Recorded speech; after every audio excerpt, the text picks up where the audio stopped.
அல்லேலூயா. கர்த்தருடைய பரிசுத்த நாமம் மகிமைப்படுவதாக. 2 கொரிந்தியர் 4 வசனத்திலிருந்து கடந்த வாரத்தினுடைய தொடர்ச்சியை தொடர்ந்து நான் உங்களோடு பகிர்ந்து கொள்ள விரும்புகிறேன். ஆனபடியினால் நாங்கள் சோர்ந்து போகிறதில்லை. எங்கள் புறம்பான மனுஷனானது அழிந்தும் உள்ளான மனுஷனானது நாளுக்கு நாள் புதிதாக்கப்படுகிறது. இந்த செய்தியினுடைய தலைப்பு புதிதாக்க விரும்பும் கர்த்தர். ஹல்லேலூயா.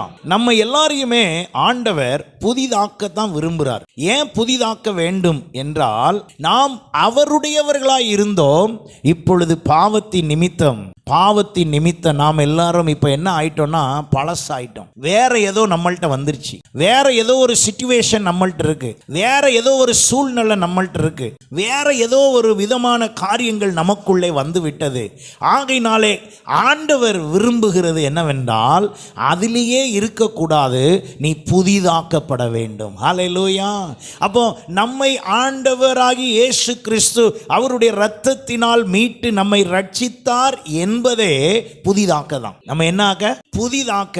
அப்ப நாம் எல்லாரும் புதிதாக்கப்படுவதற்கு கர்த்தர் விரும்புகிறார் என்றால், அந்த புதிதாக்கப்படுதலுக்குள்ள நம்ம வரணும். ஆண்டவருடைய சமூகத்திலே வந்து செல்லுகிறவர்களாய் நீங்கள் இருப்பீர்கள் என்றால், ஆண்டவர் உங்களுக்குள்ளே வாசம் பண்ணுகிறவராய் இருப்பார் என்றால், நீங்க ஆண்டவர் பிள்ளைகளாய் இருப்பீங்கன்னா, ஒரு நாளும் என்னைய நான் மாத்திக்கவே முடியாது அப்படின்னு சொன்னீங்கன்னா, உங்க வாழ்க்கையில ஆவியானவர் கிரியையே செய்ய முடியாது. ஆவியானவர் என்ன செய்ய முடியாது? கிரியை செய்ய முடியாது. ஏன் என்று சொன்னால், நல்லா கவனிங்க, ஆண்டவரே மாறிட்டார்னு சொல்றதை விட அவரே தன்னுடைய செயல்களை நமக்கு ஏற்றார் போல என்ன பண்ணிக்கிட்டே வராரு. எத்தனை பேர் அதை ஒத்துக்கிறீங்க?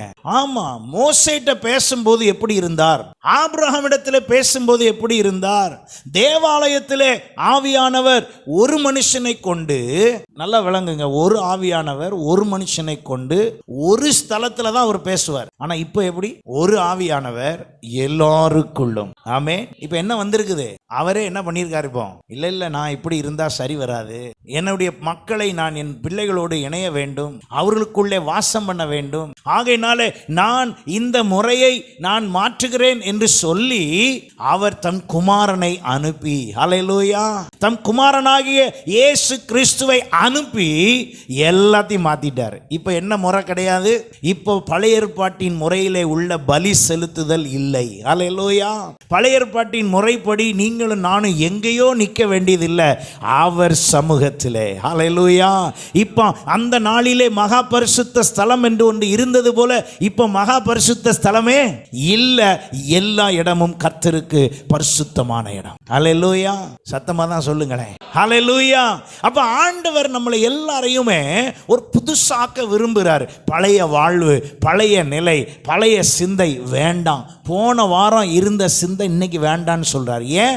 போன வாரம் சிந்தை உங்களை அலக்களித்திருக்கலாம், உங்களை மனதில் வேதனையை கொடுத்திருக்கலாம். அதிலிருந்து வெளியே வரணும்னா நீங்க என்ன செய்யணும்? இப்போ புதிதாக்கப்பட வேண்டும். ஹல்லேலூயா. இப்போ பாருங்களேன், ஆண்டவர் நம்மோடு கூட இணங்கி வரத்தக்கதாக, நான் அடிக்கடி இந்த வசனத்தை உங்களுக்கு நான் வாசித்து சுட்டி காட்டியிருக்கிறேன். திரும்பவும் வாசிங்கள். எபிரேயருக்கு எழுதின நிருபம் 2ஆம் அதிகாரம். இந்த வசனத்தை பல விதத்தில் ஒப்பிட்டு சொல்ல விரும்புகிறதுக்கு காரணம் என்ன? 14ஆம் வசனம் பாருங்க. ஆதலால் பிள்ளைகள் மாம்சத்தையும் இரத்தத்தையும் உடையவர்களாய் இருக்க அவரும் அவர்களைப் போல. யாருங்க? ஆண்டவரே. இல்ல நான் ஆண்டவர் இப்படித்தான் இருப்பேன், அப்படி வரல. அவர் என்ன, எதுக்காக அப்படி வரணும், எதுக்காக அவர் அப்படி செய்யணும்? ஏன் அப்படின்னா, இந்த உலகத்தை படைத்த பொழுது அவர் மாம்சமும் இரத்தமும் உடையவர்களாக நம்மை படைத்தபடியினாலே நம்மை மீட்பதற்கு அவர் அனுப்புகிற, நாம் புதிதாக்கப்படுகிறதற்கான புதிய மனுஷனை தரித்து கொள்வதற்கு அவர் ஆண்டவராகி இயேசு கிறிஸ்துவை அவர் எப்படி அனுப்புனாராம்? மாம்சமும் இரத்தமும் உடையவர்களாய். ஹல்லேலூயா. அப்ப ஆண்டவர் பாருங்க, தன்னுடைய திட்டத்தை எதற்காக, நம்ம எல்லாருமே எதற்காக புதிதாக்கப்படணும்னா, சம்திங் நியூ. ஹல்லேலூயா. உங்களை கொண்டு நம்மை கொண்டு ஏதோ ஒன்று கர்த்தர் செய்ய விரும்புகிறார். ஆகையினாலே பழையவைகள் எல்லாம் என்ன செய்யப்பட வேண்டும்? ஒளிந்து போக வேண்டும். அதையே தொங்கிக்கிட்டு பிடிச்சிக்கிட்டு நின்னீங்கன்னா பிசாசின் தந்திரம் உங்களுக்குள்ள அதிகமா வேலை செய்யும். சில நேரம் பிசாசு ஆண்டவர் மாதிரியே கூட பேசுவான். எப்படி புரியும்? அவன் சுவாபம் இருக்கும், ஆனா பேசுறது யாரா இருக்கும்? ஆண்டவரா இருக்கும். கவனமா இருக்கணும். ஹல்லேலூயா, ஹல்லேலூயா. அப்ப நம்ம ஒவ்வொருவருடைய வாழ்க்கையிலையும் புதிதாக்கப்படுதலை கர்த்தர் விரும்புகிறார். நாம் புதிதாக்கப்பட வேண்டும். ஏதோ ஒன்று நம்முடைய வாழ்க்கையை அடிக்கடி தொந்தரவு செய்து கொண்டுதான் இருக்கிறது. எல்லா நாளும் நமக்கு போற இடத்துலலாம் என்ன கிடையாதுங்க? சமாதானம் கிடையாது. எல்லா இடத்துலையும் நமக்கு ஆதரவு கிடையாது. எல்லா இடத்துலையும் நமக்கு பிடிச்ச மாதிரியே எல்லாம் செய்றாங்களா? சொல்லுங்க பாப்போம். எல்லா இடத்துலையும் நடக்கா? அப்படி ஏதாவது உங்களுக்கு இடம் இருக்கா? சொல்லுங்க, நானும் கொஞ்சம் வரேன். ஒரு இடமும் இல்லை இந்த ஊர்ல, இந்த உலகத்துல நமக்கு பிடிச்ச மாதிரி யாருமே என்ன செய்ய மாட்டாங்க, செய்ய மாட்டாங்க. அப்ப எல்லாமே மாத்தி மாத்தி நடக்குது. அப்ப என்ன செய்யணும் அப்படின்னா, கர்த்தருக்குள் புதிதாக்கப்பட்டோம்னா அவர் அதுக்கு ஏத்த மாதிரி நம்மளை செட் பண்ணிடுவார். ஆமென். ஏன் தெரியுமா? ஆவியானவர் சொல்லுகிறார், நீங்க பேசுறது எப்படி பேசணுங்கிறது கூட நான் உங்களுக்காக என்ன செய்வேன், பேசுவேன். ஜெபம் பண்றதுல கூட நான் உங்களுக்காக வாக்கு கடங்காத பெருமூச்சுகளோடு நான் உங்களுக்காக என்ன செய்றேன், விண்ணப்ப. ஏன் அப்படி சொல்ல வேண்டும்? காரணம், நம்முடைய நிலைமைகள் அப்படி மாறிவிட்டது. அப்ப இன்றைக்கு நான் இருக்கிற பொசிஷன், என்னுடைய நிலவரத்தில் இருந்து நான் அப்படியே இருக்கிறேனா மாறுகிறேனா? நீங்க பேசுற காரியங்கள் ஒரே விஷயத்தை தான் 10 வருஷமா பேசுறீங்களா, இல்ல 10 நாளா பேசுறீங்களா, இல்ல ஆண்டவர் உங்களை புதிதாக்கி புதிதாக்கி புதிய விஷயத்துக்குள்ள வர்றீங்களா? ஹல்லேலூயா. அப்ப ஆண்டவர் நம்மளை என்ன ஆக்க விரும்புறாரு? புதிதாக்க விரும்புறாரு. புதிதாக்க அவர் விரும்ப ஆயத்தமா இருக்கும்போது பழசை தூக்கி போட்டுட்டு அது நம்மளை காயப்படுத்தாம வேதனைப்படுத்தாம அது எந்த விதத்திலையும் நம்ம துக்கப்படுத்தாம என்னைக்கும் நடந்த சொந்தக்காரன் சண்டையெல்லாம் தூக்கி இப்பவும் தூக்கி வச்சுக்கிட்டே என்ன செய்யக்கூடாது, இருக்கக்கூடாது. உடனே உங்களை என்ன செய்ய ஒப்பு கொடுக்கணும்? புதிதாக்க ஒப்பு கொடுக்கணும். ஹல்லேலூயா. நம்ம எல்லாருடைய வாழ்விலும் ஒரு புதிதாக்கப்படுதல் அவசியம் என்பதை கர்த்தர் விரும்புகிறார். அதை குறித்து அதிகமாய் நாம் தியானித்துக் கொண்டிருந்தோம். 2 கொரிந்தியர் 5:7 சொல்லுகிறது, ஒருவன் கிறிஸ்துவுக்குள் இருந்தால் அவன் எப்படி தான் இருக்கணும்? புது சிருஷ்டியா தான் இருக்கணும். பழசு அவன்கிட்ட இருக்கக்கூடாது. அப்போ பழசையே பேசிக்கிட்டு இருக்கிற ஆளை பத்தி புரிஞ்சுக்கணும். கிறிஸ்துவுக்குள்ள ஒழுங்கா ஸ்டெடி ஆவல. அப்போ நான் ஒவ்வொரு முறையும் இப்ப இந்த உலகத்துல மாம்சத்தில் வாழுகிற நமக்கு விரோதமா எத்தனையோ நடக்கிறது. நாம கிறிஸ்துவுக்குள் இருந்தால் அதெல்லாம் தூக்கி என்ன செஞ்சிடணுங்க, ஓரமா போட்டுறணும். இல்ல இல்ல எனக்கு காயம் வந்துருச்சு, காயம் கட்டுகிறவர் அவர். எத்தனை பேர் விசுவாசிக்கிறீங்க? நம்ம காயங்களை எல்லாம் கட்டுகிறவர் அவர், நம்மை ஆற்றி தேற்றுகிறவர் அவர். அப்படி என்றால் அவருக்குள் நாம் மகிழ்ந்து கலிகூறத்தக்க பழசெல்லாம் என்ன செய்யணுங்க, ஒளிந்து போகணும். அப்பதான் அவர் புதிதாக்குவார். ஹல்லேலூயா. நம்ம எல்லாருக்குமே ஒரு புதிதாக்குதல் அவசியம். எத்தனை பேர் இன்றைக்கு எதிர்பார்க்கிறீங்க, ஆண்டவர் என்னை புதிதாக்கணும்? நம்மளை ஆண்டவர் புதிதாக்கி புதிதாக்கி புதிதாக்கி புதிதாக்கி என்ன செய்ய போறாரு? அதுதான் வேத வசனம் தெளிவாய் சொல்லுகிறது. உங்களை பழைய நிலைமையில வைக்க பார்க்க கர்த்தர் விரும்பல. எத்தனை பேர் விசுவாசிக்கிறீங்க? ஹல்லேலூயா. நாம பாவத்தோடு கர்த்தரிடத்துல வந்தோம். அவர் பார்க்கும்போது தடவை தான் பாவத்தோடு பார்த்தார். 2வது அவர் அடுத்த முறையிலிருந்து நம்மளை எப்படி தான் பார்க்கிறாரு? இப்ப எப்படி பார்க்கிறாரு? அவருடைய பிள்ளையாக. ஹல்லேலூயா. இப்ப பாவத்தோடு பார்க்கல, ஆனா மனுஷன் அப்படித்தான் பார்ப்பான். விட்டுருங்க மனுஷனை. சொந்தக்காரங்க நண்பர்கள் எல்லாம் அப்படியே தான் பழைய அப்படியே ஃப்ளாஷ்பேக்கே தான் பார்ப்பாங்க. ஆனா நீங்கள் கிறிஸ்துவுக்குள் இருந்தால் உங்களுக்குள் எல்லாம் என்ன ஆகணுங்க, புதிதாகணும். ஒப்பு கொடுங்க, விட்டு கொடுங்க. கர்த்தர் இன்றைக்கு புதிதாக்குவார். ஹல்லேலூயா. பழையவைகள் எல்லாம் என்ன செய்யணுங்க, ஒளிந்து போகணும். நீங்க கிறிஸ்துவுக்குள் இருந்தால் ஒளிய பண்ணுங்கள். அது உங்களுக்கு புத்துணர்வை தரும். என்ன தருங்க? புத்துணர்வை தரும். சில நேரத்தில் ரத்தத்தில் ஏதாவது கலந்துருச்சுன்னா உடனே டாக்டர் என்ன செய்யறாங்க? டாக்டர் உடனே என்ன செய்வாங்க? ஆமா கலந்துருச்சுங்க, அவ்வளவுதான், உங்க வாழ்க்கை சோழி முடிஞ்சது, செத்து போங்க. அப்படியா சொல்லுவாங்க? அப்படியா சொல்லுவாங்க? இல்ல, உடனே அவங்க அங்க ஹாஸ்பிட்டல்ல ஏற்பாடு பண்ணி 2 டியூபை மாட்டி ஒரு டியூப் வழியா பழைய ரத்தம்லாம் வெளியே வருது. அதுக்குள்ள புது ரத்தம்லாம் என்ன செய்யுது, பழசும் சுத்திகரிக்கப்பட்டு போறதும் இல்லாம எக்ஸ்ட்ராவும் கொஞ்சம் ரத்தத்தை உள்ள ஏற்றி உடம்புக்குள்ள இருக்கிற அந்த ரத்தத்தை என்ன ஆக்கி விட்டுருவாங்க. எதுக்கு? நீங்களும் நானும் உயிரோடு இருக்க, நீங்களும் நானும் பலன் அடைய. அந்த பழைய ரத்தத்திலேயே அந்த அது ஏதோ ஒரு இன்ஃபெக்ஷன் ஆன ரத்தத்திலேயே ஓட்டிக்கிட்டு இருக்கிறதுக்கு இல்லை பரவாயில்ல அட்ஜஸ்ட் பண்ணிக்கோங்க. என்ன இருந்தாலும் அது கலந்துருச்சுன்னா கலந்தது தான், அதெல்லாம் மாற்ற முடியாது. நீங்கள் உங்கள் பிடிவாதத்தில் அதெல்லாம் என் ரத்தத்தை யாரும் என்ன செய்யக்கூடாது, சுத்திகரிக்க கூடாது அப்படின்னா கொஞ்ச நாளில் போய் சேர வேண்டியதான். நம்ம நிறைய பிரச்சனைக்குள்ள இப்படியே தான் உட்கார்ந்துருக்கோம். கர்த்தர் நம்மை புதிதாக்க விரும்புகிறார். ஹல்லேலூயா. நம்முடைய சபையை கர்த்தர் புதிதாக்க விரும்புகிறார். பழையவைகள் எல்லாம் என்ன செய்தன, ஒளிந்து போயின. எல்லாம் எப்படி ஆயிற்று, புதிதாயிற்று. இது நம்ம கையில் இல்லைங்க, பலத்தினாலும் அல்ல, பராக்கிரமத்தினாலும் அல்ல, தேவனுடைய ஆவியினால் ஆகும். நீங்கள் அந்த விதத்தில் உங்களை புதிதாக்குவதற்கு ரத்த சுத்திகரிப்பு பண்ணின உடனே பார்த்தீங்கன்னா, அப்படி பண்றவங்களை கவனிச்சிங்கன்னா, அந்த ரத்த சுத்திகரிப்பு பண்ணின அன்னைக்கு பார்த்தீங்கன்னா அவங்கள புதுசா அப்படி ஃப்ரெஷ்ஷாக இருப்பாங்க. ஏன்? எல்லாம் என்ன ஆயிடுச்சுங்க? புதுசாயிருச்சு. ஆகையினாலே உங்களிடத்தில் உள்ளவைகள் உங்களையே தொந்தரவு செய்யாதபடி, உங்களுக்கு வியாதியை உண்டாக்காதபடி, பலவீனங்களை உண்டாக்காதபடி, பிரச்சனையை உண்டாக்காதபடி, சாத்தானுடைய தந்திரம் தொடர்ந்து கிரியை செய்ய அனுமதிக்காதபடி உங்களை நீங்கள் புதிதாக்கி கொள்ளுங்கள். அல்லேலூயா. அந்த புதிதாக்குதலுக்கு தான் 4 விதமான காரியங்களை நான் உங்களோடு பகிர்ந்து கொண்டேன். ஒன்று, புதிதாக்கப்பட்ட புதிய மனுஷனாக நாம் மாற வேண்டும். இரண்டாவதாக, கர்த்தர் நம்மோடு உணர்த்தின காரியம் என்னவென்று சொன்னால், உங்கள் உள்ளத்திலே புதிதான ஆவியை பெற்றுக் கொள்ளுங்கள். புதிதான மனுஷன் என்ன செய்யுங்க? தரித்து கொள்ளுங்கள். இரண்டாவது, புதிதான ஆவியை பெற்றுக் கொள்ளுங்கள். மூன்றாவது, புதிதான ஜீவன் உள்ளவர்களாய் நடந்து கொள்ளுங்கள். புதிதான ஜீவன் உள்ளவர்களாய் நடந்து கொள்ளுங்கள். நான்காவது, உங்கள் மனம் புதிதாகிறனாலே மறுரூபமாகுங்கள். இந்த 4 விஷயத்தை செய்ய உங்களை புதிதாக்க விரும்புகிற கர்த்தர் உங்களோடு இருக்கிறார். ஹல்லேலூயா. இந்த 4ஐ நாம் அடுத்த வாரமும் தொடர்ந்து தியானித்து இந்த 4ஐயும் முடிக்க போகிறோம். இந்த முதல் காரியத்திலே கடந்த வாரத்திலே நாம் தியானித்து வந்தோம். என்ன என்று சொன்னால், புதிதாக்கப்பட்ட புதிய மனுஷனை நான் தரித்து கொள்ள வேண்டும். தரித்து கொள்ளுதல் என்றால் அது ஒரு வஸ்திரம் போல, அது ஒரு உடையை போல நாம் தரித்து கொள்ள வேண்டும். அதற்காக கர்த்தர் நம்மோடு உணர்த்தின காரியம், தரித்து கொள்ளுதல் என்றால் வஸ்திரம் அணிவது போல. அங்கே சொல்லப்பட்டிருக்கிறது, புதிய வஸ்திரத்தோடு பழைய வஸ்திரத்தை என்ன செய்ய முடியாதான்? இணைக்க முடியாது. புதுசுனா அப்படியே மாத்திரணும் ஃபுல்லா. பழசெல்லாம் அப்படி ஓரம் கட்டிட்டு புதுசா ஆயிடணும். எத்தனை பேர் ஆக விரும்புறீங்க? அல்லேலூயா. புதுசாக ஒப்பு கொடுங்க. கர்த்தர் புது பலன் தருவார், புதிய சிந்தைகளை தருவார், புதிய விதமான யோசனைகளை தருவார். உங்க பார்வையே மாறிடும், தரிசனம் மாறிடும். அல்லேலூயா. காரணம், நம்ம யார்கிட்ட இணைஞ்சிடறோம்? புதிதாக்க விரும்புகிற இடத்திலே. ஹல்லேலூயா. there is no permanent pattern in God's sight. ஆண்டவர் பார்வையில் பெர்மனண்டா இப்படித்தான் அப்படின்னு ஒன்றும் கிடையாது. ஏன் தெரியுமா? அவர் புதிதாக்குகிறார், புதிய வழிகளை திறக்கிறார். ஆமென். புதிய பாதைகளை உண்டு பண்ணுகிறார். ஆகையினால தான் அங்கே தேவாலயம் அங்கே இருந்தது. அந்த தேவாலய முறைமையை மாற்றுவதற்கு ஆண்டவராகிய இயேசு சிலுவையிலே அவர் அந்த ஜெயத்தை உண்டாக்கின பொழுது திரைச்சில மேலிருந்து கீழே திறந்து, இனி ஒரு தடையே இல்லை அப்படின்னு சொல்லிட்டார். எத்தனை பேர் விசுவாசிக்கிறீங்க? இனி எனக்கும் உங்களுக்கும் இடையில ஒரு தடை இல்லை. அந்த முறைமையை நான் இப்ப என்ன செய்றேன்? மாத்துறேன்னு சொல்லி புதுசாக்கிட்டார். அந்த புதிதாக்குதலின் மூலமாக தான் நீங்களும் நானும் இப்ப எங்க உட்கார்ந்துருக்கிறோம்? தேவ சமூகத்திலே உட்கார்ந்துருக்கிறோம். அல்லேலூயா.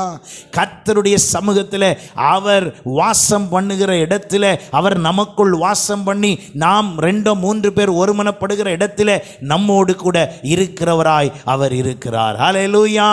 அப்ப ஆண்டவர் புதிதாக்க விரும்புவதற்கு நமக்குள்ளே அவர் சொல்லுகிறார், நீங்கள் புதிய மனுஷனை கொலோசியர் 3:10 படியாக தன்னை சிருஷ்டித்தவருடைய சாயலுக்கு ஒப்பாய் பூரண அறிவடையும்படி புதிதாக்கப்பட்ட புதிய மனுஷனை தரித்து கொண்டீர்களே. இப்ப நான் ஏன் புதிய மனுஷனா மாறணும்? நான் ஏன் புதிதாக்கப்பட்ட புதிய மனுஷனை தரித்து கொள்ளணும்னா, சிருஷ்டித்தவருடைய சாயலுக்கு நான் வரணும். ஏன்னா அந்த சாயல் தான் என்ன விட்டு போயிருச்சு. கடந்த வாரத்தில் அதை குறித்து அதிகமாய் நாம் தியானித்தோம். அப்ப எனக்குள்ள ஒரு சாயல் வச்சிருக்கிறார், ஒரு அடையாளம், ஒரு இமேஜ். வெளி மாம்ச தோற்றத்தில் அல்ல, நம் ஆத்துமா. அல்லேலூயா. இப்ப நம்ம எல்லாரையும் இப்படி பார்த்தா, இங்க கலர் கலரா சட்டையெல்லாம் இருக்கு, ட்ரெஸ் எல்லாம் கலர் கலரா இருக்கு, நம்மளும் கலர் வித்தியாசங்கள்லாம் இருக்கும், ஒவ்வொருத்தர் ஒவ்வொரு கலர்ல இருக்கும். ஆனா ஆத்துமா எப்படி இருக்கணும்னு ஆண்டவர் சொல்றாரு. இங்க உட்கார்ந்து இருக்கிற நம்ம எல்லாரும் வேற வேற ஊரு, வேற வேற ஏரியா, என்னெல்லாம் சொல்றீங்களோ எல்லாம் பார்த்துக்குவோம். வசதியில வித்தியாசம், ஜாதியில வித்தியாசம், கலர்ல வித்தியாசம், எல்லாத்துலயுமே வித்தியாசம். ஆனா ஒன்னே ஒண்ணுல எல்லாரும் ஒன்னா இருக்கணும். எதுல? ஆத்துமா. அல்லேலூயா. அந்த ஆத்துமா எப்படி இருக்கணும்னா அவருடைய சாயலுக்கு ஒப்பா இருக்கு. ஆமென். அப்ப இங்க உட்கார்ந்து இருக்கிற நம்ம பார்வையில, இந்த கண் பார்வையில வித்தியாசங்கள் எவ்வளவு வேணாலும் இருக்கலாம். ஆனால் உள்ளான மனிதனாகிய ஆத்துமாவிலே பரலோகத்திலிருந்து இப்போ நம்ம சபையை நோக்கி பார்த்தா எல்லா ஆத்துமாவும் இப்போ எப்படி இருக்கணுங்க? ஒரே சாயலில் இருக்க வேண்டும். அல்லேலூயா. ஏனென்றால் ஒரே ஆவியானவர், ஒரே சாயல். அந்த சாயல் குமாரனுடைய சாயலா இருக்கிறது, ஆண்டவராகிய இயேசு கிறிஸ்துவினுடைய சாயலா இருக்கிறது. அதை பெற்றுக்கொள்வதற்கு தான் அப்ப நம்மை இந்த சாயலை விட்டு நம்மை நீக்கின. எங்கே இந்த சாயல் விலகினது? கடந்த வாரத்திலையும் நான் உங்களோடு சொன்னேன். மீண்டுமா இதை உணர்த்துவதற்காக அந்த ஒரு பகுதியை சொல்லி தொடர விரும்புகிறேன். அப்போ ஆதாம் ஏவாள் படைக்கப்பட்ட பொழுது மகிமையின் சரீரம் அவர்களிடத்தில் இருந்தது, மகிமையின் வஸ்திரம் அவர்களிடத்தில் இருந்தது. என்ன இருந்ததுங்க? மகிமை அவர்களை மூடி இருந்தது. ஆண்டவர் அவர்களுக்கு மகிமையை கொடுத்திருந்தார். அந்த சரீரமே மகிமையின் சரீரமாய் இருந்தது. ஆகையினாலே பாவம் பிரவேசிக்கிறதுக்கு முன்பு, ஒரு ஆப்பிள் உள்ள வர்றதுக்கு முன்னால அவங்களுக்கு இல்ல எந்தவித உணர்வும் இல்லை. அவர்கள் ஒருவருக்கொருவர் நிர்வாணிகள் என்று சொன்னதே இல்லை. ஆனால் திடீரென்று ஒரு நாள் அவர்களை காணவில்லை. ஆண்டவர் தேடுகிறார், எங்கே இருக்கிறீர்கள்? அப்ப இவங்க சொல்றாங்க, நாங்க ஒளிஞ்சிட்டு இருக்கோம். உங்களை யாரையா ஒளிய சொன்னது? இல்ல, நாங்க 2 பேரும் நிர்வாணியா இருக்கோம் அப்படின்னு உங்களுக்கு சொன்னது யாரு? கேள்வி அதான். ஆண்டவராகிய கர்த்தர் தெளிவா கேட்கிறாரு பாருங்க, அப்படி உங்களுக்கு அறிவித்தவன் யார்? ஏன்னா நான் இவ்வளவு நாள் வந்தேன், உன்னைய பார்த்தேன், பேசுனேன், உன்னைய படைச்சதே நான் தான். ஆம்பளை மண்ணில் படைச்சேன், அப்புறம் மனுஷியை எதுல படைச்ச? மனுஷனை மண்ணில் படைத்தார், மனுஷியை எலும்பில் படைத்தார். அதனாலதான் கவனிங்க, மண்ணு எவ்வளவு வேணாலும் எப்படி வேணாலும் டிசைன் பண்ணிக்கலாம். அப்புறம் அடுத்த பகுதிக்கு போயிருவோம். அப்ப நிர்வாணி என்று உனக்கு அறிவித்தவன் யார்? புசிக்க வேண்டாம் என்று நான் உனக்கு விலக்கின விருட்சத்தின் கனியை புசித்தாயோ? அப்ப அது வரைக்கும் அவங்கள்கிட்ட அந்த வித்தியாசம் தெரியல பாருங்க. உடனே அங்கே சொல்லப்பட்டிருக்கிறது, அவர்களுடைய மகிமை அவங்கள விட்டு போயிடுச்சு. இப்ப அவங்க நிர்வாணின்னு ஒருத்தருக்கு ஒருத்தர் யோசிக்கிறாங்க. இப்ப ஆண்டவர் என்ன சொல்லுகிறார்? அப்படி என்றால் நீங்கள் நிர்வாணி ஆக்கப்பட்ட இந்த நிலைமையில எங்க இருக்க முடியாது? ஏன் ஆசீர்வாதத்தில் இருக்க முடியாது, உலகத்தில் இருக்க முடியாதுன்னு சொல்லல. ஏன்னா உலகத்தில் நிறைய பேர் இருக்காங்க. கர்த்தர் ஆசீர்வாதத்தில் இருக்க முடியாது. அப்போ அவர் ஒரு 200 பேர் இருக்காங்க, அதனால 2 பேரை வெளியே தள்ளிட்டாரு அப்படிங்கிற இடத்துல கூட இல்லை. இருக்கிறதே எத்தனை பேர் தான்? 2 பேர் தான். அப்போ அவர் பார்த்து நம்ம சொல்றோம்ல, பார்த்து தவம் இருந்து 15 வருஷம் கழிச்சு பிறந்த பிள்ளை, அதனால செல்லமா வளர்த்துட்டேன். ஆண்டவர் ஏன் அப்படி சொல்லல? நான் முத படைச்ச மனுஷன் அப்படின்னு ஏன் ஆண்டவர் ஏன் செல்லம் கொடுக்கல? செல்லம்லாம் கொடுக்க முடியாது. ஏன்னா அங்க செல்லம் கொடுத்தா அவர் நினைச்ச மாதிரி வரவே வராது. அப்போ அவர் ஒரு தடவை சுயாதீனம் கொடுத்ததுக்கே இப்படி ஆயிடுச்சு. சுயாதீனம்னா தெரியுமா?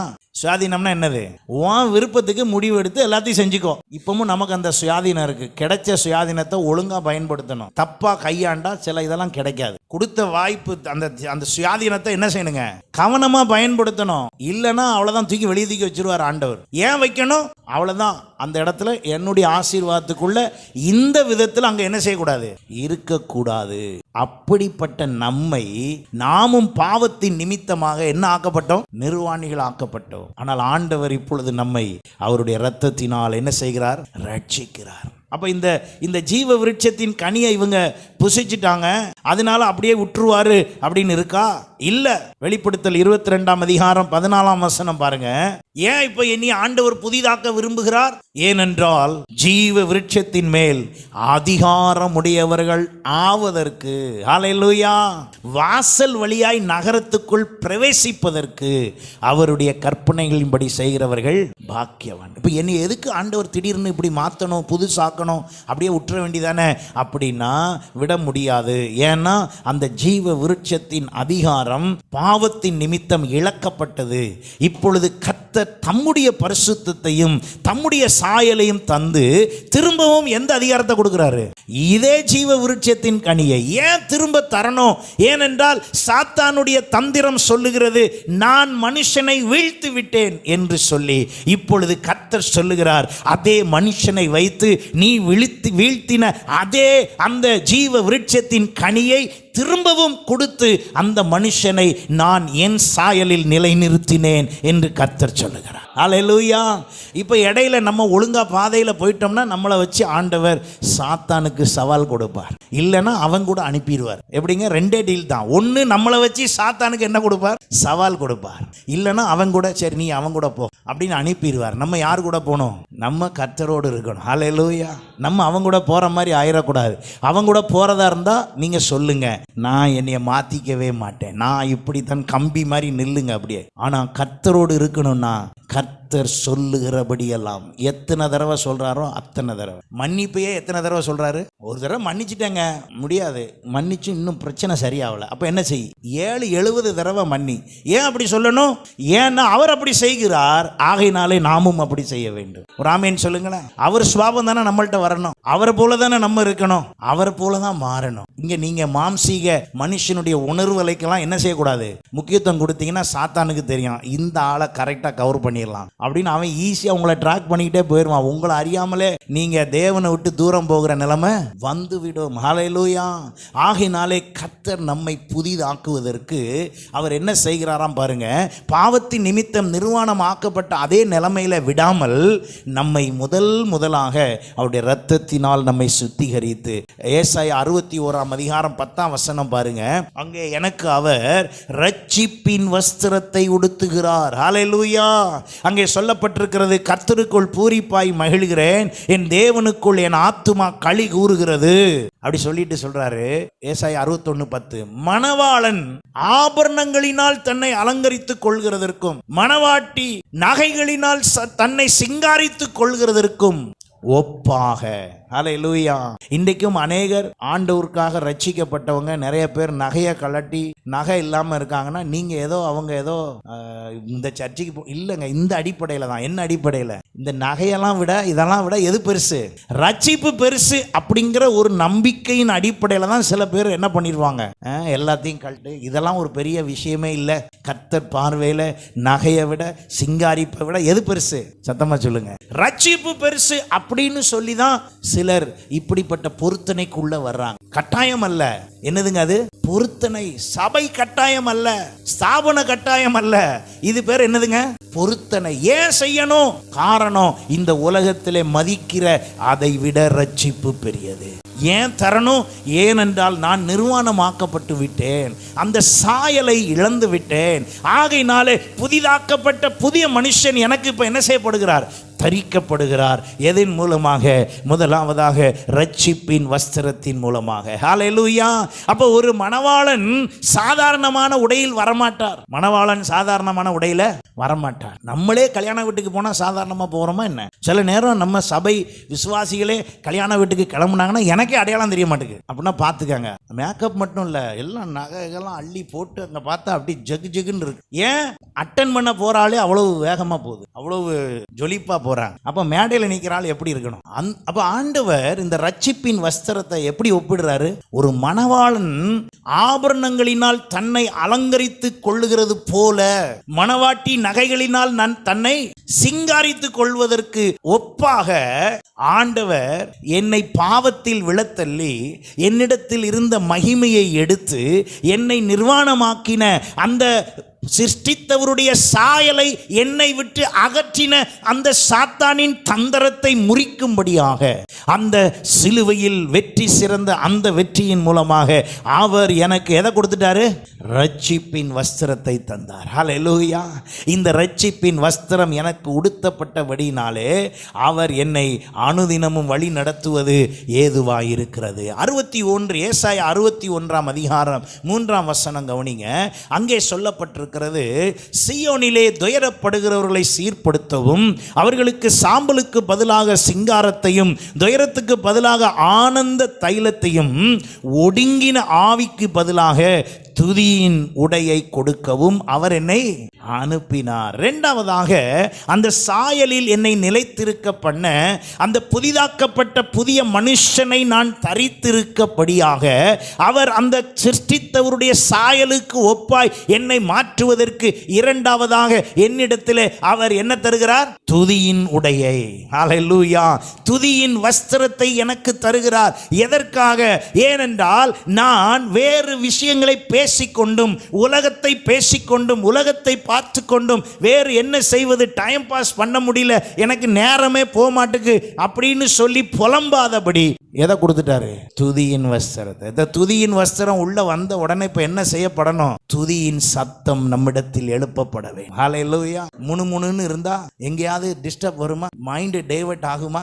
ஆகவே ஆக. நீங்க பாடிக்கிட்டே இருந்தா ஏதாவது தேவையில்லாத சிந்தை வருமா? பேசும்போது கூட எக்ஸ்ட்ராவா சிந்திக்கலாங்க. எத்தனை பேர் ஆனால் நம்ம ஆளுங்க திறமைசாலி, பாடும்போது கூட சிந்திப்பாங்க. இப்போ பாட்டு பாடிக்கிட்டு இருக்கேன், நான் வேற ஏதாவது சிந்திச்சிட்டேன்னா பாட்டு உளறிடும். ஆனால் கூட சேர்ந்து பாடுற நீங்கள் என்ன வேணாலும் சிந்திக்கலாம். மைக்கு கொடுத்து பாட விடும் போது என்ன செய்ய முடியாதுங்க. இப்போ பேசும்போது வேற சிந்தை பண்ணலாம். என்னன்னு தெரிலையே, பிரதர் ஏன் ஒரு மாதிரி பார்க்காருன்னு தெரிலையே அப்படின்னு பேசிக்கிட்டே சிந்தனை, இன்னொரு சிந்தனை என்ன செய்யலாம், இந்த சிஸ்டர் ஏதோ சொல்ல வர்ற மாதிரி இருக்கு, முடிஞ்ச பிறகு பேசிக்கலாம் அப்படின்லாம் உள்ளுக்குள்ள சிந்தனை ஓட வாய்ப்பு இருக்கு எப்போ பேசும்போது. ஆனால் பாடும்போது மட்டும் என்ன செய்ய முடியாது, டிஸ்டர்ப் ஆகவே முடியாது. ஏன்னா கவனமாக பாடினாதான் பாட்டு ஒழுங்காக வரும். அப்போ ஆண்டவர் பாருங்க, என்னை ரட்சித்த உடனே சும்மா விடாம எனக்கு எதை தர்றாரு, துதியின் வஸ்திரத்தை, ஆடையை தருகிறார். நான் ஏன் அதை தரித்து கொள்ளணும், ஏன்னா சிருஷ்டித்தவருடைய சாயல் அங்க தேவைப்படுது. அப்ப என்னைய பழைய நிலைமையில நான் இருக்கிறேன். இதுக்கு முந்தி பாடின பாட்டெல்லாம் வேற, இதுக்கு முந்தி பாடுற பாட்டு, கேட்ட பாட்டு, பார்க்கிற பாட்டு எல்லாம் வேற. இப்ப நான் ரட்சிக்கப்பட்டேன். இப்ப என் பாட்டு என்னவா தான் இருக்கணும், அவரை புகழ்ந்து மகிமைப்படுத்துகிறேன். அல்லேலூயா. நான் இதுல அடிக்கடி சொல்லுவேன், ராகத்தை விட உள்ளத்தின் ஆழம் தான் முக்கியம். உள்ளத்தின் ஆழத்திலிருந்து என்ன பாடுறீங்க. நான்லாம் ஒரு நாள் ராகத்தை பத்தி யோசிச்சதே இல்லை. நான் பாட ஆரம்பிக்கும் போது கீபோர்டு வாசிக்கிற ஆளை திரும்பவே மாட்டேன். அவர் கார்டு கேட்பாரு, என்ன கார்டு என்ன கார்டுன்னு. எனக்கு தான் சொல்ல தெரியாத, நான் ஏன் சொல்லிக்கிட்டு, புரியுதா இல்லையா? ஆமா, இந்த கீபோர்டில் நிற்கிற ஆளா இருந்தா நான் என்ன பாடணும் அதுக்கு வாசிக்க தெரிஞ்ச ஆளா இருக்கணும். ஏன் தெரியுமா, எப்படினாலும் இதுக்குள்ள பிடிச்சிடலாம் பாட்டு முடியறதுக்குள்ள. இப்ப ஆண்டவர் எதை பார்க்கிறாரு, இந்த கீபோர்டுக்குள்ள இருக்கிற அந்த கீஸ்க்கு ஏத்த மாதிரி பாடுறது இல்ல. அது முயற்சி செய்யலாம், ஒத்து போகலாம், அதுக்கான ஆயத்தங்கள் எல்லாம் செய்யலாம், தப்பு இல்லை. ஆனா அது சரியில்லைங்கிறதுக்காக ஆராதனை சரியில்லைன்னு என்ன செஞ்சிட முடியாது, சொல்லிட முடியாது. அல்லேலூயா. கர்த்தர் எதை பார்க்கிறாரு, இருதயத்தை பார்க்கிறார். ஒரு ஒழுங்குக்காக, கேட்கறதுக்கு ஒரு இனிமைக்காக நம்ம எல்லாத்தையும் செட் பண்ணி நல்லபடியா என்ன செய்யறோம், எல்லாத்தையும் அரேஞ்ச் பண்ணுறோம். எல்லாம் இப்படி வந்தால் நல்லா இருக்கும், இப்படி பாடும்போது இப்படி போனால் நல்லா இருக்கும் அப்படின்னு சொல்லி நம்ம காது கேட்கறதுக்காக தான் இதெல்லாம் செய்கிறோம். யார் காதுக்கு, கர்த்தர் காதுக்கு இல்லை. யார் காதுக்கு, நம்ம காதுக்காக தான் இந்த கீபோர்டு வாசிக்கிறது. அந்த ராகத்தில் கரெக்டாக பிச்சில் இருக்கா, நான் அப்பப்போ ப்ராக்டிஸ் அப்போ காட்வின் பிரதர்கிட்ட கேட்டுக்குவேன், எல்லாம் ஓகேவா, சரியா இருக்கா. அவர் சில நேரம் நல்லா இல்லாட்டம்ன்றவர், ஏன்னா அதுக்கு மேலே என்னைய தேத்த முடியாதுன்ட்டு. ஆனால் நான் என்ன சொல்ல வருகிறேன், இந்த துதியின் வஸ்திரம் எனக்கு கொடுத்தது இப்போ பாட்டு போட்டி வச்சு பாட்டு நடத்துறதுக்கு இல்லை, அவரை மகிமைப்படுத்தி அவர் சாயலில் வர. அல்லேலூயா. ஆண்டவர் நமக்கு திறமை கொடுத்தா இன்னைக்கு நிறைய கிறிஸ்தவங்க கூட டிவியில் போய் எல்லா சினிமா பாட்டெல்லாம் பாடி அங்கே பரிசு பெறதுக்கு மியூசிக் தாளந்து கொடுத்தா சினிமாவுக்கு வாசிச்சு என்னெல்லாமோ செஞ்சு, என்னன்னு கேட்டால் அது என் ப்ரொஃபஷனல்ன்றாங்க. அப்படியெல்லாம் இருக்க முடியவே முடியாது. காரணம் என்ன, அவர் எனக்கு தந்ததே எதுக்கு தான், அவரை மகிமைப்படுத்தி அவர் சாயலில் மாற. ஹல்லேலூயா. அப்ப எனக்கு ஆண்டவர் அந்த துதியை கொடுத்தார். சங்கீதம் 89 சங்கீதம் 20 பாருங்களேன். தாவீதை கண்டுபிடித்து அபிஷேகம் பண்ணினார். தாவீதை கண்டுபிடித்து அபிஷேகம் பண்ணினார். எதற்கு? தாவீது சொல்லுகிறார், கர்த்தரை நான் எக்காலத்திலும் ஸ்தோத்திரிப்பேன், அவர் துதி எப்பொழுதும் என் நாவில் இருக்கும். நான் வேற எதையும் சொல்லிட்டு இருக்க மாட்டேன். மேய்ச்சது ஆடா இருக்கலாம், ஆனா பாடுறது தேவனை மகிமைப்படு. நம்ம என்ன செய்யறோம், செஞ்ச 2 வேலையை செஞ்சு விட்டு என்னன்னு தெரியல, ஒரே இதா இருக்கு. அவன் சொல்றான் மேய்க்கிறது ஆடு, ஆனா பாடுறது கர்த்தரை. அப்ப ஆடு மேய்ச்சிக்கிட்டே தேவனை மகிமைப்படுத்துகிறான். இப்ப கர்த்தர் கூப்பிட்டு அனுப்பி வரவழைச்சு அவனை என்ன ஆக்கி விட்டாரு, அரசன் ஆக்கி விட்டார். ஹல்லேலூயா. ஒரு வசனம் இப்படி இருக்கிறது, தாவீதின் குடும்பத்திற்கும் சவுலின் குடும்பத்திற்கும் என்ன நடந்துச்சான், நெடுநாள் யுத்தம் நடந்துச்சான். அங்கே சொல்லப்பட்டிருக்கிறது, தாவீது வர வர விருத்தி அடைந்தான், பலத்தான். எப்படிங்க, ஏன் நடந்துச்சு, எதுக்கு நடந்துச்சு, என்ன? ஏனென்றால் சவுலின் எண்ணங்கள் தேவனை துதிப்பதல்ல, தாவீதின் எண்ணங்கள் தேவனை துதித்து கொண்டே இருப்பது, மகிமைப்படுத்தி கொண்டே இருப்பது. ஒருமுறை கரடி வந்தது, துதியோடு அதை சோலி முடிச்சு. ஒருமுறை சிங்கம் வந்தது, துதியோடு அடிச்சு தூக்கிட்டேன். ஒருமுறை கோலியாத்து வந்தான், அவனையும் அவ்வளவுதான். இன்னைக்கு நீங்களும் நானும் என்ன ரீதியில நம்ம செயல்பட்டு கொண்டிருக்கிறோம் புதிதாக்கப்படுவதற்கு. அங்கே தாவீதின் அனுபவம் பாருங்க. என் தாசனாகிய தாவீதை கண்டுபிடித்தேன், என் பரிசுத்த தைலத்தினால் அவனை என்ன பண்ணேன், அபிஷேகம் பண்ணேன். நான் அவனை கண்டுபிடிச்சேன். நான் அனுப்பின தீர்க்கதரிசி கூட கண்டுபிடிக்கல. நான் அனுப்பின தீர்க்கதரிசி ஆள் வாட்டம் சாட்டத்தை பார்த்துட்டு இவனை சொல்லவா, இவனை அபிஷேகம் பண்ணவா, இவனை வைக்கலாமா, அவனை வைக்கலாமா. ஆண்டவர் சொல்லுங்க பாரு, இந்த வீட்டில் இப்ப நீ பார்க்குற ஆள் யாரும் கிடையாது, இன்னொரு ஆள் இருக்கான். அவங்க அப்பாட்ட கேட்டா, அப்படி எங்க வீட்டில் இதுக்கு மேல தைரியமான அல்லது பலமான அல்லது பார்க்கறதுக்கு தோரணையான நீங்க கேட்கிற ராஜ அபிஷேகம் உள்ள ஆள் எங்க வீட்டில் இல்ல. ஆனாலும் ஒருத்தன் ஆடு மேய்ச்சிக்கிட்டு இருக்கான், வேணா அவனை வேணா கூப்பிட்டு அனுப்பவா. எனக்கு தெரியாதியா, உன் வீட்டில் தான் சொல்லிட்டாரு. இப்போ நான் இவ்வளோ நேரம் உன் வீட்டில் இருக்க அவ்வளோ பேரையும் செக் பண்ணி பார்த்துட்டேன், யாருமே யாரல்ல கர்த்தர் விரும்புகிற அபிஷேகத்தை பெற ஆள் இல்ல. அதனால இப்ப நீங்க என்ன பண்ணுங்க, அவனையும் கூப்பிடுங்க. அவனை கூப்பிட்டா அவன் வந்து உள்ள நுழையும் போதே ஆண்டவர் சொல்றாரு, எப்பா சாமுவேல் தீர்க்கதரிசியே, இவன் என்ன பண்ணு, சத்தமா சொல்லுங்க, அபிஷேகம் பண்ணு. அப்பாவுக்கும் அண்ணனுக்கும் எல்லாருக்கும் கை காலெல்லாம் நடுங்குது. என்னடா அது, நம்ம ட்ரைனிங் எடுத்த ஆளுக்கு வராத அபிஷேகம் யாருக்கு வருது? ஆடு மேய்ச்சவனுக்கு வருது. அல்லேலூயா. அதுதாங்க கர்த்தருடைய அங்கீகாரம். எது? அந்த துதி அவனை உயர்த்தி. இன்னைக்கு நீங்களும் நானும் அந்த துதியை செலுத்துகிறோமா?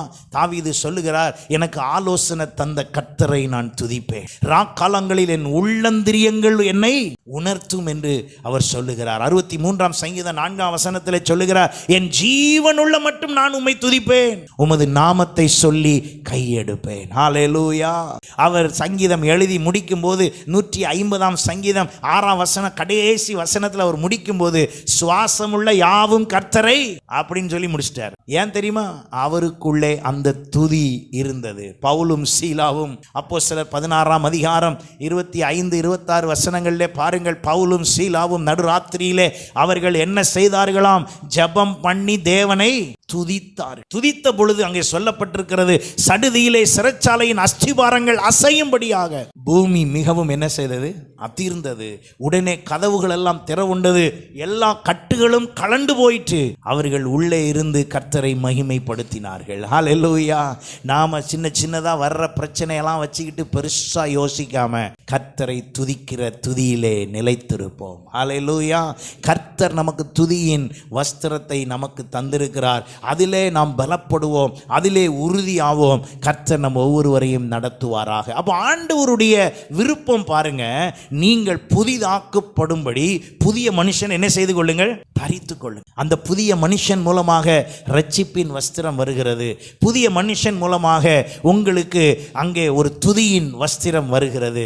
மூன்றாவதாக வெளிப்படுத்தல் 19ஆம் அதிகாரம் 8ஆம் வசனம் பாருங்க, சுத்தமும் பிரகாசமுமான மெல்லிய வஸ்திரம் தரித்து கொள்ளும்படி அவளுக்கு அளிக்கப்பட்டது. அந்த மெல்லிய வஸ்திரம் பரிசுத்தவான்களுடைய நீதிகளே. ஹல்லேலூயா. மூன்றாவதாக ஒரு மெல்லிய வஸ்திரம் தரிப்பிக்கப்படுகிறது. இந்த மெல்லிய வஸ்திரம் எதற்கு அடையாளம் என்றால், ஒரு மனுஷன் நீதி உள்ளவன் என்பதை நிரூபிக்க. நீங்களும் நானும் ரட்சிக்கப்பட்ட உடனே அங்கே கர்த்தர் செய்த காரியம் பாருங்க, நம்மை அவர் என்னன்னு சொன்னாரு?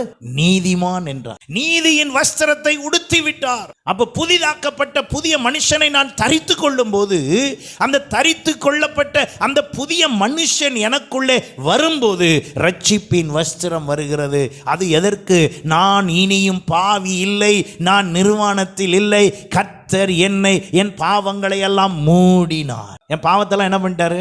மூடிட்டார். எப்படி மூடினாரு? கிழக்குக்கும் மேற்குக்கும் எவ்வளவு தூரமோ அவ்வளவா என் பாவத்தை என்னை விட்டு அகற்றினார். இன்னொரு இடத்துல சொல்லப்பட்டிருக்கிறது, என் பாவத்தை எல்லாம் எந்திர கல்ல கட்டி தூக்கி எங்க போட்டாராம்? கடல்ல போட்டாராம். மீட்கணும்னு நினைச்சா கூட வராது திரும்ப. அந்த அளவுக்கு அவர் விளக்க பார்க்கிறாரு. நம்ம தேடி தேடி எதுக்குள்ளதான் விழுறோம்? பாவத்துக்குள்ள. ஆகையினாலதான் அப்படிப்பட்ட ஒரு நிலைமையில் சென்றிருப்போம் என்றாலும் கூட கர்த்தர் இன்றைக்கு புதிதாக்க விரும்புகிறார். உங்களை புதுப்பிக்க விரும்புகிறார். He want to make it new, renew. புதிதான காரியமாய் செய்ய கர்த்தர் விரும்புகிறார். அப்ப நான் என்ன செய்யணும்? அந்த புதிதாக்கப்பட்ட மனுஷனை என்ன செய்யணுங்க? தரித்து கொள். அந்த புதிதாக்கப்பட்ட புதிய மனுஷனை நான் தரித்து கொள்வதற்காகத்தான் அவர் எனக்கு ரட்சிப்பின் வஸ்திரம், அவரை தரிக்கும் போது எனக்குள்ளே ஒரு துதியின் வஸ்திரம், எனக்குள்ளே ஒரு மெல்லிய வஸ்திரம் எனக்கு உடுத்தப்படுகிறது. அப்ப இந்த மெல்லிய வஸ்திரத்தின் அர்த்தம் என்ன? அங்கே சொல்லப்பட்டிருக்கிறது, அந்த வசனத்திலே சொல்லப்பட்டிருக்கிறது, அந்த மெல்லிய வஸ்திரம் பரிசுத்தவான்களுடைய நீதிகள். அப்ப நீங்களும் நானும் எல்லாரும் யாரு? பரிசுத்தவான். நம்மள ஆண்டவர் என்னன்னு சொல்றாரு? பரிசுத்தவான். நம்மளை பத்தி உங்களுக்கு தெரியும்ல. நீங்க சொல்ல தைரியம் இருக்கா பாருங்க பக்கத்துல இருக்க ஒரு ஆளை. சில பேர் கணவன் மனைவியா உட்கார்ந்து இருக்கீங்க, சொல்லுங்க பக்கத்துல, நீங்க பரிசுத்தவான். அப்படி சொல்ல முடியுமா? மனசு வராது. ஆனா கர்த்தர் சொல்றாரு. அல்லேலூயா. யார் சொல்றா? அவர் நம்மளை பார்த்து என்னன்னு சொல்றாரு? பரிசுத்தம்னு, பரிசுத்தவான்கள். ஆனா நமக்கு ஒருத்தரை பார்த்து என்ன செய்ய முடிய மாட்டேங்குது? சொல்ல முடிய மாட்டேங்குது. அதுதான் நம்மளுடைய புதிதாக்கப்படுதல் அவசியம். நம்ம புதிதாக்கப்பட்டா சொல்லுவோம், புதிதாக்கப்பட்டா புரியும். அப்போ பழையவைகள் எல்லாம் ஒளிந்து போயின என்று சொல்லும்போது வாசலுக்கு வெளியே நீங்க எவ்வளவு பழசை பத்தி யாரை பத்தி எப்படி நினைச்சிருந்தாலும் அந்த நபர் சபைக்குள்ள வந்தா நீங்களும் அவங்கள எப்படி தான் பார்க்கணும்? புது பரிசுத்தவனா தான் பார்க்கணும். சில வேளைகளிலே நீங்கள் முதல் ஆலயத்துக்கு வரும்பொழுது இருந்த விஷயங்கள் எனக்கும் தெரியத்தான் செய்யும். இப்பவும் நான் அதே பார்வையிலேயே உங்க பழைய ஃப்ளாஷ்பேக் எல்லாம் பார்த்துக்கிட்டு என்ன இருந்தாலும் நீங்க அப்படிதானே பிரதர், அப்படிதானே சிஸ்டர், அப்படின்னா எப்படி இருக்கும் உங்களுக்கு? அப்படி சொல்ல முடியாது. ஏன்னா ஆண்டவர் உங்களை என்ன ஆக்கிட்டாரு? புதுசு ஆக்கிட்டாருன்னு நானும் இப்போ என்ன செய்யணுங்க? விசுவாசிக்கணும். சில நேரம் அவ்வளோ விசுவாசிச்சாலும் சில நேரம் லேசா பழசு கொஞ்சம் வெளியே என்ன செய்யும்? தெரியும் போது உடனே நேராக கேமராவை எடுத்துட்டு போய் அப்படியே படம்லாம் எடுத்து ஒரு 10 பேருக்கு அனுப்பி, பத்தியா வந்தாங்க, ஜெபம் பண்ணாங்க, ஆனால் நிலைமையை பத்தியா இப்போ எப்படி இருக்காங்க அப்படி சொல்லக்கூடாது. உடனே அவங்கள போய் சந்தித்து அவங்களை பேசி அவங்களுக்கு புரிய வைத்து திரும்பி அவங்கள என்ன ஆக்கி விட்டுறணும்? சத்தமா சொல்லுங்க.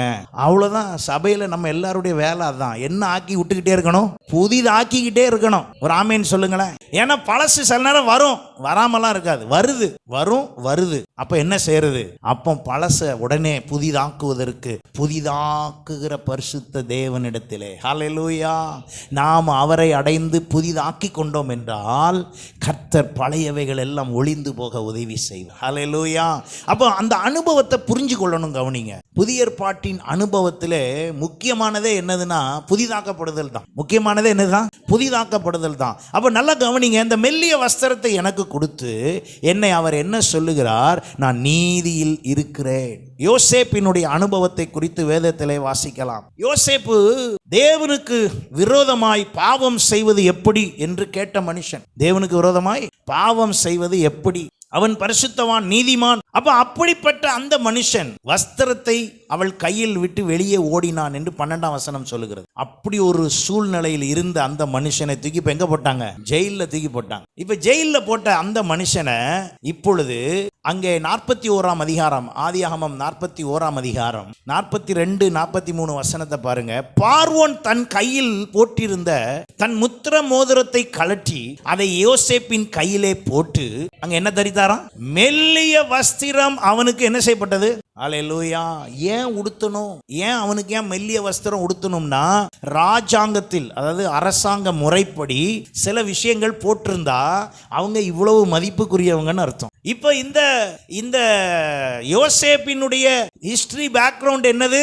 அவன் அங்கு இருந்த பார்வோனுடைய வீட்டிலேயே கை வச்சிட்டான் அப்படின்னு தான் குற்றச்சாட்டு. அப்படிதானே? அவன் மேல இருந்த குற்றச்சாட்டே அதான். அப்ப அவன் பரிசுத்தவான் என்று சொல்ல முடியாது, அவனை நீதிமான் என்று சொல்ல முடியாதுன்னு தூக்கி எங்க தூக்கி போட்டாங்க? சிறைச்சாலையில போட்டாச்சு. இப்போ ஊரே தெரியுது, ஊருக்கே தெரிஞ்சு போச்சு. ஒரு அடிமையை வாங்கிட்டு வந்தாங்களாம், வாங்கிட்டு வந்து வீட்டில் வச்சிருந்தாங்களாம். வீட்டில் வச்சிருந்த அந்த அடிமை இப்ப யாரை கை வச்சுட்டாப்லையாம்? வாங்கிட்டு வந்த ஓனர் வீட்டுக்கே துரோகம் பண்ணிட்டாராம் அப்படின்னு இப்போ பிரச்சனை. இப்ப தூக்கி ஜெயில வச்சாச்சு. திடீர்னு ஒரு நாள் எவர் தூக்கி ஜெயில வச்சாரோ அவருடைய மேல இருக்கிறவர் பார்வோன், போத்திபாருங்கிறவர் லீடர். இப்ப நியூஸ் எல்லாம் பரவிருச்சு. இப்ப ஆனா பார்வோன் என்ன செய்யறாரு? இந்த யோசேப்பை அழைத்து வருகிறார். எதுல? ரதத்துல. ஊரெல்லாம் பாக்குது, என்னடா இது, அன்னைக்கு இவரை என்னமோன்னு சொன்னாங்க, எப்படியோன்னு சொன்னாங்க, இப்ப ஏன் இப்படி நடக்குது? அதுதாங்க, அது மாதிரி தாங்க நம்மளையும் கர்த்தர் அப்படித்தான் மாற்றுகிறார். ஹல்லேலூயா. எல்லாரும் தூஷித்து நம்மளை ஒதுக்கலாம், யார் என்ன குறை சொல்லலாம், எதை பத்தியும் கவலைப்படாதீங்க. நீங்களும் நானும் மனசுக்குள்ள ஒன்ன வச்சுக்கணும், எதுவும் என்னை சேதப்படுத்துவதில்லை. ஹல்லேலூயா. பழச நினைச்சுக்கிட்டே இருந்தீங்கன்னா ரொம்ப சேதாரம் ஆயிரும். உங்களுக்கு தான் பர்சனலா உங்களுக்கு தான் சேதாரம் ஆகும். நம்மளை திட்டினவெல்லாம் போயிருவான், நமக்கு தான் சேதாரம் ஆகும். அப்ப நம்ம என்ன செஞ்சிடணும்? புதுசு ஆயிரணும். ஒரு ஆமேன்னு சொல்லுங்களேன். அப்ப புதிதாக்கப்பட்ட இந்த புதிய மனுஷனை தரித்து கொள்ளும் போது அவர் எனக்கு ஒரு மெல்லிய வஸ்திரத்தை உடுத்தி, நீ பாவி இல்ல, நீ பாவத்தில் இருந்தவன் தான், ஆனால் இப்பொழுது நீ ரட்சிக்கப்பட்டு விட்டாய், உனக்குள்ளே துதியின் சத்தத்தை நான் துணிக்க பண்ணத்தக்க துதியின் வஸ்திரத்தை உடுத்திட்டு இப்ப நான் உன்னை என்ன ஆக்கிட்டேன்? பரிசுத்தவானாய் நீதிமானாய் மாற்றிவிட்டேன் என்ற அடையாளமாக மெல்லிய வஸ்திரத்தை அங்கே நமக்கு ஆண்டவராக இயேசு கிறிஸ்து கொடுக்கிறார். அல்லேலூயா. எத்தனை பேர் அப்படி நீங்க ஆயத்தமா இருக்கீங்க? இந்த யோசேப்புக்கு அப்படி போடப்பட்டுட்டு சொல்ற காரியம் என்ன தெரியுமா? 43ஆம் வசனம் பாருங்க. தன்னுடைய 2ஆம் ரதத்தின் மேல் அவனை ஏற்றி தென்னனிட்டு பணிங்க. அப்படின்னா என்ன அர்த்தம்னா, எல்லாம் கீழே விழுந்து பணிங்கப்பா. அவனுக்கு முன்பாக கூறிவித்து எகிப்து தேசம் முழுமைக்கும் அவனை அதிகாரி ஆக்கினான். அல்லேலூயா. அல்லேலூயா. ரட்சிக்கப்பட்டு அவருடைய பிள்ளையாய் மாறின நமக்கு சகலவற்றின் மேலும் நமக்கு என்ன தருகிறார்? அதிகாரத்தை தருகிறார். எந்த பழத்தை சாப்பிட்டு அதிகாரத்தை ஓச்சானோ அதே ஜீவ விருட்சத்தின் மேலேயும் நமக்கு என்ன தராரு? இந்த வசனம் அப்படிதானே சொல்லுது. ஜீவ விருட்சத்தின் மேலே எனக்கு அதிகாரம் கொடுக்கத்தக்க என்று ஒரு நாளிலே அதே பழத்தை சாப்பிட்டு அந்த ஜீவ விருட்சத்தின் கனியை சாப்பிட்டதினாலே என் அதிகாரம் போனது, என் மகிமை போனது, என்னுடைய அங்கீகாரம் போனது, எனக்கு கிடைச்ச நல்ல தோட்டம் கூட போயிருச்சு. ஆனா இப்ப திரும்ப என்னை புதுப்பித்து என்னை புதிதாக்கி திரும்பவும் என்னை வாழ வைக்கும்படியாக, என்னை புதிய மனுஷனாக, அந்த புதிய மனுஷனை தரிக்கும்படி கர்த்தர் எனக்குள்ளே புதிய மனுஷனின் பலத்தை கொடுத்து, அந்த ரட்சிப்பின் வஸ்திரம், அந்த துதியின் வஸ்திரம், அந்த மெல்லிய வஸ்திரத்தை கொடுத்து இப்பொழுது என்னை பரிசுத்தவானாக நீதிமானாக மாற்றி என்னை கர்த்தர் அவருடைய அந்த அதிகாரத்தை தந்திருக்கிறார். அல்லேலூயா. அந்த அதிகாரத்தை கொடுத்தவராக மத்தேயு 10ஆம் அதிகாரம் 1ஆம் வசனத்தில் கூட கவனிங்க, சீஷர்களை வரவழைத்து அவர்களுக்கு கொடுத்த அதிகாரத்தை நமக்கும் கொடுத்திருக்கிறார். எத்தனை பேர் விசுவாசிக்கிறீங்க? அங்க என்ன அதிகாரம் கொடுத்தார்? மத்தேயு 10ஆம் அதிகாரம் 1ஆம் வசனம் பாருங்க. தம்முடைய 12 சீஷர்களையும் தம்மிடத்தில் வரவழைத்து அசுத்த ஆவிகளை, நமக்கு அந்த அதிகாரம் கிடைச்சது உண்மைன்னா துரத்துவீங்களா? எல்லாரும் நைட்டு வீட்டில் நம்ம காய போட்ட சட்டை அசைகிறத பார்த்தே பயந்து, ஐயோ என்ன உள்ள வந்துருச்சு, ஏதோ அசைகிற மாதிரியே இருக்கு, நீங்க காய போட்டது தான் அது அப்படின்னு கூட நமக்கு தோண மாட்டுது. நம்ம வீட்டுக்குள்ள யார் வர முடியுங்கிற எண்ணம் கூட இல்லை, நம்ம ஆண்டவருடைய பிள்ளைங்கிற எண்ணம் கூட இல்லை. நம்ம காய போட்ட சட்டை அசைகிற அசைவிலேயே நமக்கு என்ன வருது? பயம் வருது. ஆனா ஆண்டவர் சொல்றார், நான் உனக்கு அதிகாரம் தரேன். அல்லேலூயா. நான் உனக்கு அதிகாரம் தரேன். யார் நீ யாரையும் பத்தி கவலைப்படாத, நான் தரேன் அதிகாரம். அல்லேலூயா. கர்த்தர் நமக்கு எல்லாம் அதிகாரம் தந்திருக்கிறார். எத்தனை பேர் விசுவாசிக்கிறீங்க? அவருடைய ஊழியத்தை செய்ய கர்த்தர் நம்ம எல்லாருக்கும் அதிகாரம் தருகிறார். நானும் அந்த அடிப்படையில் தான் உங்களுக்கும் அந்த அதிகாரத்தை தரேன். ஆமென். அல்லேலூயா. இந்த அதிகாரத்தை யாரும் மாத்துறதுக்கு முடியாது. காரணம் என்ன? இந்த அதிகாரம் யார் தந்தது? அவரே நமக்கு தந்திருக்கிறார். பாருங்க, அசுத்தாவிகளை துரத்தவும் சகல வியாதிகளையும் சகல நோய்களையும் நீக்கவும் அவர்களுக்கு என்ன கொடுத்தார்? ஆமென். ஆமா, நோய் வேற வியாதி வேற, எல்லாத்தையும் நீக்க கர்த்தர் என்ன செய்றாரு? அதிகாரம் கொடுக்கிறார். எப்படி இந்த அதிகாரத்தை கொடுத்தாரு? அதுக்கு தான் புதிய மனுஷனை என்ன செய்யுங்க? ப்ராப்பரா தரித்து கொள்ளுங்கள். அப்படி நீங்கள் தரித்து கொள்ளும் போது கர்த்தர் உங்களை இன்னமும் வழி நடத்தி ஆசீர்வதித்து வழி நடத்த வல்லமை உள்ளவராய் இருக்கிறார். ஹல்லேலூயா. நான்காவதாக ஏசாயா 52ஆம் அதிகாரம் 1ஆம் வசனம் பாருங்க. எலும்பு எலும்பு சீயோனே, உன் வல்லமையை தரித்துக்கொள். பரிசுத்த நகரமாகிய எருசலேமே, உன் அலங்கார வஸ்திரங்களை என்ன செய்து கொள்? உடுத்திக்கொள். விருத்த சேதனம் இல்லாதவனும் அசுத்தனும் இனி உன்னிடத்தில் வருவதில்லை. ஆண்டவர் பாருங்க, அப்படியே சும்மா விடல பாருங்க. நம்மளை ரட்சித்த உடனே சும்மா விடல. அவர் சாயல்ல பெறணும்னு விரும்பினதுனால, அவர் சிருஷ்டித்தவருடைய சாயலுக்கு உங்களை கொண்டு வர்ற வரைக்கும் அவர் விட மாட்டார். அல்லேலூயா. அப்போ அந்த நேரத்தில் புதிதாக்குற நேரத்தில் எதை பார்க்க மாட்டாரு? எதை பார்க்க மாட்டாரு?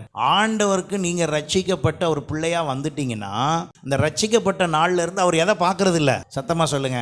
உங்க பழைய விதம் எதையும் பார்க்கறது, எந்த பாவத்தையும் அவர் பார்க்கறது. எவனுடைய பாவம் மூடப்பட்டதோ அவன் யார்? பாக்கியவான். 32. எவனுடைய மீறுதல் மன்னிக்கப்பட்டதோ, எவனுடைய பாவம் மூடப்பட்டதோ அவன் பாக்கியவான். இப்ப நம்ம எல்லாம் பாக்கியவானா இல்லையா? நம்முடைய மீறுதல் எல்லாம் என்ன செய்யப்பட்டது? மன்னிக்கப்பட்டது. நம்முடைய பாவம் எல்லாம் என்ன செய்யப்பட்டது? மூடப்பட்டது. அவன் பாக்கியவான். அடுத்து நீங்க வாசிச்சு பார்த்தீங்கன்னா, எவனுடைய அக்கிரமத்தை கர்த்தர் எண்ணாதிருக்கிறாரோ, எவனுடைய ஆவியில் கபடம் இல்லாது இருக்கிறதோ அவன் பாக்கியவான். அதான் புதிதாயிட்டா கபடம் எல்லாம் போயிடும். அதுக்கு தான் புதிதாக்குறது. எல்லாத்தையும் கர்த்தர் மன்னிச்சு எல்லாத்தையும் அவர் கவுண்டே பண்ண மாட்டாராம். எவனுடைய அக்கிரமத்தை கர்த்தர் எண்ணாது இருக்கிறார்னா, ரிமெம்பரன்ஸ் மட்டும் இல்ல, கவுண்டிங். 1 2 3 4 ஒரு 100க்கு மேல இருக்குங்க அவங்க மேல அக்யூஸ்ட். அப்படியெல்லாம் அவர் வரமாட்டாரு. அவர் என்ன சொல்றாருங்க பாரு, அதை ஓரமா வை, எனக்கு தெரியும் அது இருக்குன்னா, எனக்கு தெரியும், நடந்ததெல்லாம் உண்மைதான், தெரியும். அவர் எப்படி டைப்னா பாருங்க, பழச சரி பண்ணிட்டு இல்ல. எத்தனை பேர் ஏற்றுக்கொள்றீங்க? நம்மளுடைய வாழ்க்கையில ஆண்டவர் பழச சரி பண்ணிட்டு இல்ல, பழச மன்னிச்சுட்டு புதுசாக்குறார். அல்லேலூயா. பழச சரி பண்ணிட்டுனா இன்னும் சரி ஆகலையே. பழச சரி பண்ணிட்டுனா இன்னும் நம்ம என்ன செய்யல? சரி ஆகல. யாராவது இருக்கீங்களா? 100% நான் பெர்ஃபெக்டா எல்லாம் கிளியர் பண்ணிட்டேன், ஆண்டவர் சொன்னபடியெல்லாம் சரி பண்ணிட்டேன். யாராவது இருக்குமா? எல்லாம் பழசு இருக்கு. ஆனா ஒன்னையா இப்ப என்ன பண்ணிக்கிட்டே வராரு? கிளியர் பண்ணிக்கிட்டே வராரு. அதுக்கு தான் இப்ப நம்ம இவ்வளவு தூரம் பேசிட்டு இருக்கிறோம். நம்மளோட ஆண்டவர் உணர்த்தி கொண்டிருந்த வசனத்தை வைத்து நம்மோடு உணர்த்துகிற பேசுகிறதற்கான காரணம் என்ன? அந்த பழச கொஞ்சம் கொஞ்சமா என்ன பண்ணிக்கிட்டே வராரு. ஒவ்வொரு இன்சிடென்ட்ல, ஒவ்வொரு விஷயத்துல, ஒவ்வொரு சூழ்நிலையில, ஒவ்வொரு விதமான வசனத்தை வாசிக்கும் போது, பேசும்போது, பிரசங்கத்தை கேட்கும்போது, சில நேரத்தில் யூடியூப்ல ஏதோ ஒரு சூழ்நிலையில கர்த்தர் நம்மை என்ன செய்து கொண்டே இருக்கிறார்? புதிதாக்கி கொண்டே இருக்கிறார். அல்லேலூயா. ஏன்னா இப்போ நிறைய யூடியூப் இருக்கனால சில நேரம் யூடியூப் வழியாக நல்ல விதத்தில் புதிதாக்கப்படுதலும் வருவதற்கு நிறைய வழி இருக்கிறது. ஒரேடியா இல்லைன்னு சொல்லிட முடியாது. அப்போ ஆண்டவருடைய எண்ணம் என்ன? நான் புதிதாக்கப்பட்ட புதிய மனுஷனை தரித்துக்கொள். அல்லேலூயா. அந்த புதிதாக்கப்படுதலுக்கு எனக்கு ஒரு அலங்கார வஸ்திரம். என்ன அலங்கார வஸ்திரம்? அலங்காரம்னா என்ன? மேக்கிங் இட் பியூட்டி தானே. அலங்காரம்னா அதானே. இப்போ கிறிஸ்மஸ் வந்துருச்சுன்னா நம்ம எல்லாம் லைட்டிங்லாம் போட்டு எல்லாம் செய்யும். ஏன்? அது என்னத்துக்கு? ஒரு அடையாளம். அலங்காரம் என்பது ஒரு அடையாளம். சில கடைகள், சில இதிலெல்லாம் போய் பாருங்க, இந்த போத்தீஸ் முன்னால போய் பாருங்க, பார்த்தா நிறைய வித்தியாசமா. இப்போ தீபாவளிக்கு ஒரு மெத்தடில் வச்சிருப்பான். டிசம்பர் டைம் வந்துட்டு ஆள் மாறிடுவான். ஒரு நிலையா கடையை வச்சிருக்க மாட்டான் போல. அப்படி நீங்க பேசுவீங்க. ஆனா அதுதான் கரெக்ட். என்னது? இவன் ஆளுக்கு ஏற்ற மாதிரி மாறுவான் போல. அப்படியும் தப்பு. அல்லேலூயா. ஏன்? என்ன காரணம்? ஏன்னா அவன் வேலை பிசினஸ். அவன் வேலை பிசினஸ். அவன் ஒரு ஆளுக்கெல்லாம் பிசினஸ் பண்ணல. அவன் எல்லா மதத்துக்கும் பிசினஸ் பண்றனால அந்தந்த சீசனுக்கு முன்னால என்ன இருக்கு? வேற வேற மாதிரி இருக்கு. நீங்க அதே போத்தீஸ் வாசல்ல கவனிங்க. 23ஆம் தேதி இல்லைன்னா 24ஆம் தேதி இப்போ நம்ம பிளான் பண்ணா இப்பயே பேசணும்னா நம்ம போய் ஒர்ஷிப் நடத்தலாம். வருஷம் வருஷம் நடக்குது. ஏன் நடத்தணும்? அப்படின்னா அவன் யாரு? அவன் உடனே கிறிஸ்தவனா? அப்படி இல்லை. சில சூழ்நிலையில அந்த விதங்கள் எல்லாம் ஒரு அலங்காரம் செய்து என்ன சொல்றாங்கன்னா, இங்க வாங்க, உங்களை மாதிரி நாங்களும் இருக்கோம், உங்களுக்கு நாங்க ஆதரவு தரோம் அப்படின்னு ஒரு ஆதரவு நீட்டுறது மாதிரி ஒரு அலங்காரத்தை காட்டுறோம். சில நேரத்தில் உலகம் அப்படி அலங்காரத்தை காட்டி காட்டி இழுக்க பார்க்கும். ஆனா நம்ம அலங்காரம் யாருடைய அலங்காரத்தில் இருக்கணும்? கர்த்தர் என்னை அலங்கரித்து இருக்கிறாரா? இந்த அலங்காரம் என்பது எதை குறிக்கிறது என்றால் குணத்தை குறிக்கிறது. அலங்காரம் என்பது எதை குறிக்கிறது? குணத்தை குறிக்கிறது. நம்முடைய வாழ்க்கையிலே இந்த அலங்காரத்துக்குள்ளே சரியாய் நான் வருகிறேன் என்பதற்கு அடையாளமாக நம்முடைய குணாதிசயங்களைத்தான் இது குறிக்கிறது. 1 பேதுரு 3ஆம் அதிகாரம் 3ஆம் வசனம் பாருங்க. 3ஆம் வசனத்திலிருந்து, மயிரை பின்னி பொன்னாபரணங்களை அணிந்து உயர்ந்த வஸ்திரங்களை உடுத்துதலாகிய புலம்பான அலங்கரிப்பு உங்களுக்கு. பார்த்தீங்களா? அந்த அலங்கரிப்பு அப்ப தேவை இல்லையா? அது வேணும், அது இருக்கணும். அது இல்லைன்னா நல்லா இருக்குமா? அது கண்டிப்பா வேணும். ஆனா அது ஒரு அலங்கரிப்பு இருந்தாலும் அந்த அலங்கரிப்பு அலங்காரமாய் இராமல் அழியாத அலங்கரிப்பாய் இருக்கிற என்னதுங்க? ஆமா, இருக்கா பாத்துக்கங்க. உங்களுக்குள்ள என்ன இருக்கா? ஆமா, இந்த அலங்காரம் வந்துருச்சா? நீங்க அலங்காரம் நல்லதா போச்சு. அப்ப நல்ல ரோஸ் பவுடர் போட்டு பட்டிட்டிங்கிறீங்க, பார்த்து தூக்கிடலாம் ஒரு தூக்கு. அதுக்கு இல்ல இது. ஆண்டவர் சொல்ற அலங்கார வஸ்திரம் வெளி மேக்கப்ப சொல்லல, வெளியே உடுத்துற உடையை சொல்லவில்லை. அது நம்முடைய இந்த கண்ணுக்கு பார்வைக்கு எப்படி அழகா இருக்கும் அந்த ட்ரெஸ்ஸை வாங்கி காசு இருந்தா நல்லா போடுங்க, சர்ச்சைக்கு வரும்போது நல்லா உடுத்திட்டு வாங்க. ஆனா அவர் இந்த அலங்கரிப்பை பத்தி அலங்காரம்னு சொல்லல. அவர் சொல்ற அலங்கரிப்பு என்னதுன்னு பாருங்க. சாந்தமும். ஒரு விஷயம்னா, ஒரு பிரச்சனைனா நீங்க எப்படி நடந்துக்கிறீங்கிறத பொறுத்தே உங்க அலங்கரிப்பு தெரிஞ்சிடும். சாந்தமா டீல் பண்ணா அது அலங்கரிப்பு நல்லா இருக்குன்னு அர்த்தம். அல்லேலூயா. சாந்தமும் அமைதலும் உள்ள ஆவியாகிய இருதயத்தில் மறைந்திருக்கிற குணமே உங்களுக்கு அலங்காரமா இருக்க கடவுது. அதுதான் தேவனுடைய பார்வையில் விலையேற பெற்றது. அல்லேலூயா. இப்ப நல்லா கவனிங்க. புதிதாக்கப்பட்ட புதிய மனுஷனை தரிச்ச உடனே அவர் நம்மளை சும்மா விடாம எங்க கொண்டு நிப்பாட்டிட்டாரு? விலையேற பெற்ற, அதாவது குணத்துல கொண்டு நிப்பாட்டிருக்காரு. அப்ப ஏன்னா முத பாவம் ஆரம்பிச்சதே இதுலதான். முத பாவம் ஆரம்பிச்சதே குணத்துல தான். என்ன குணம்? என் ஆசை. ஏவாளுக்கு என்ன வந்துச்சு? ஆசை. ஏவாளுக்குள்ளே நான் பறிச்சு சாப்பிட்டா என்னவா? என் கண்ணுக்கு இது எப்படி இருந்துச்சு? புசிப்புக்கு. நல்லா கவனிங்க. இது வரைக்கும் சாப்பிட்டதே இல்லை அந்த பழத்தை. இது வரைக்கும் அந்த விருட்சத்தை என்ன செஞ்சதில்லை? சாப்பிட்டதே இல்லை. ஆனா சொல்றது என்னது? அந்த விருட்சம் புசிப்புக்கு நல்லதும் பார்வைக்கு இன்பமும் புத்தியை தெளிவிக்கிறதற்கு இச்சிக்கப்படத்தக்க விருட்சமாய் இருக்கிறது என்று கண்டு. இப்ப குணம் கொஞ்சம் ஆண்டவர் சொல்லாம எப்படி செய்யறது? கீழ்ப்படுகிற எண்ணத்தோடு இருந்துச்சுன்னா பழத்து பக்கம் கை என்ன பண்ணிருக்காரு? இது ஆண் பெண்ணுன்னு பேசாதீங்க. நான் அப்படி சொல்ல மாட்டேன் ஒரு நாள். ஆண் குணமே இப்படிதான், பெண் குணமே இப்படிதான். பெண்ணு அந்த டீலுக்கே வர வேண்டாம். கர்த்தர் படைச்சது 2 பேர். ஆமென் சொல்லுங்க. அவங்க 2 பேரும் ஒரே சரீரம்ட்டார். இவர் செஞ்சானா அவர் செஞ்சானா 2 பேரும் சேர்ந்து தான். ஏன்னா மாட்டிக்கிட்டு 2 பேரும் சேர்ந்து தான். அதனால பிரிச்சு சொல்ல வேண்டாம். நம்ம கொஞ்சம் சேர்த்தே வச்சுக்குவோம். சரி. அப்ப என்ன நடக்குது? இந்த குணத்துக்குள்ள ஒரு குணம் இருக்கணும் பாருங்க. அந்த குணம் என்னவா இருந்திருக்கணும்? கர்த்தர் இப்படி ஒன்றும் சொல்லலையே. அவர் நம்மள்ட்ட இதை பத்தி அப்படிலாம் சொன்னாரு. இது எதன் அடிப்படையில் வருகிறது? குணத்தின் அடிப்படையில் வருது. நம்ம ரட்சிக்கப்பட்டிருக்கோங்கிறதே எதுல தான் வருது? குணத்துல தான் வருது. நமக்குள்ள இருக்கிற நம்ம குணம் தாங்க நம்மளை சாந்தப்படுத்தி, இல்ல நீ ரட்சிக்கப்பட்டிருக்கிற, நீ கர்த்தருடைய பிள்ளை, நீ இப்படிலாம் பண்ணக்கூடாது அப்படின்னு உங்க குணம் உங்கள்கிட்ட பேசுதா?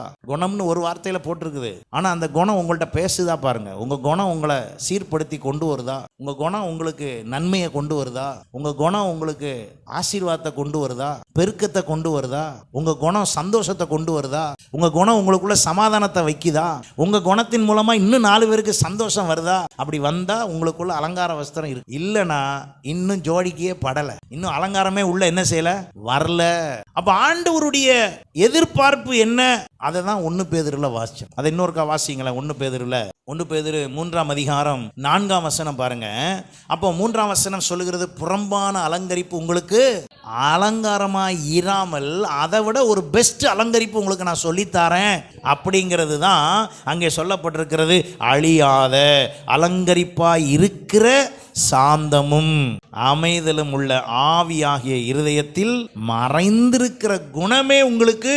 இப்ப புதிதாக்க விரும்புகிறவர் எதையும் புதிதாக்க விரும்புறாரு? குணத்தையும் புதிதாக்க விரும்பும். பழைய ஏற்பாட்டின் நாட்களில் நடத்தையை புதிதாக்கினார். எப்படி நடத்தையை புதிதாக்கினாரு? நீ இங்க போகக்கூடாது, அங்க போகக்கூடாது, பக்கத்து வீட்டு கழுதையை பிடிக்க கூடாது, அங்க இது பண்ணக்கூடாது. நீ கவனிச்சு பாருங்க, வசனம் ஃபுல்லா நடத்தையை சரிப்படுத்தினார். ஆனா பரிசுத்த ஆவியானவர் நமக்குள்ளே வந்த உடனே இப்ப எதை சரிப்படுத்துறாரு? குணத்தை சரிப்படுத்துறாரு.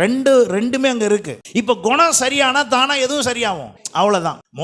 குணத்தை பத்தி பண்ணல, நடைய மட்டும். இஸ்ரவேல் ஜனம் ஏன் ஜனம் அப்படின்ட்டு அவன் குணத்தை மாத்தாம அவன் நடைய மட்டும் என்ன பண்ணிக்கிட்டே இருந்தாரு? நீ அங்க போயிருக்க கூடாது, அங்க ஏன் போன? அங்க போனதுனால உன்னை நான் ஒரு 70 வருஷம் என்ன பண்ணிடுறேன், சிறையிருப்புல போட்டுறேன் அப்படின்ட்டு போட்டு திரும்ப அவன் நடத்தை சரி பண்ணி அங்க இருந்து சரி ரைட்டு இனிமே ஆண்டவருக்கு நேரா நடப்போம் அப்படின்னு வந்தவொடனே இங்க திருப்பி கூட்டு வராரு. ஆனா இப்போ நமக்குள்ளே பரிசுத்த ஆவியானவர் தந்தருளப்பட்ட பிறகு இப்ப நடத்தைக்கு முந்தி எதை சரி பண்ண விரும்புறாரு? குணத்தை சரி பண்ண விரும்புறாரு. குணம் சரியானா நிச்சயமா எது சரியா இருக்கும்? நிறைய பிரச்சனைக்கு காரணம் என்னதுதான்? குணம் தான் பிரச்சனை. இப்ப அந்த அலங்கரிப்பை தான் சரி பண்ண விரும்புறார். அல்லேலூயா. இன்றைக்கு கர்த்தர் புதிதாக்குகிறார். எத்தனை பேர் விசுவாசிக்கிறீங்க? பழையவைகள் எல்லாம் என்ன செய்யணுங்க?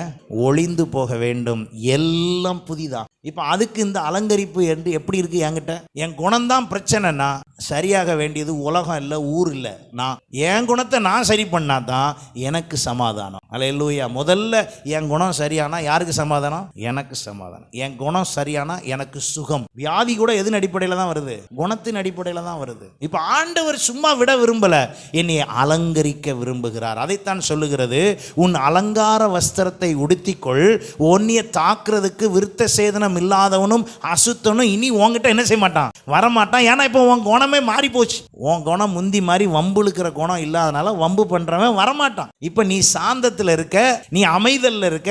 உன்கிட்ட வந்தாலும் அவனுக்கு இப்ப என்ன செய்ய முடியாது? போரிட முடியாது, வாக்குவாதம் பண்ண முடியாது, பிரச்சனை பண்ண முடியாது. ஏன்னா பதில் நம்ம என்ன செய்ய மாட்டோம், பேச மாட்டோம். எத்தனை பேர் நான் சொல்றது புரியுது? ஹல்லேலூயா. அப்ப நல்லா கவனிங்க, புதிதாக்கப்பட்ட அந்த புதிய மனுஷனை நான் தரித்துக் கொள்வதற்கு ஆண்டவர் என்னை சும்மா விடாம அவர் எனக்குள்ள இந்த அலங்காரத்தை கொடுக்க விரும்புகிறார். அல்லேலூயா.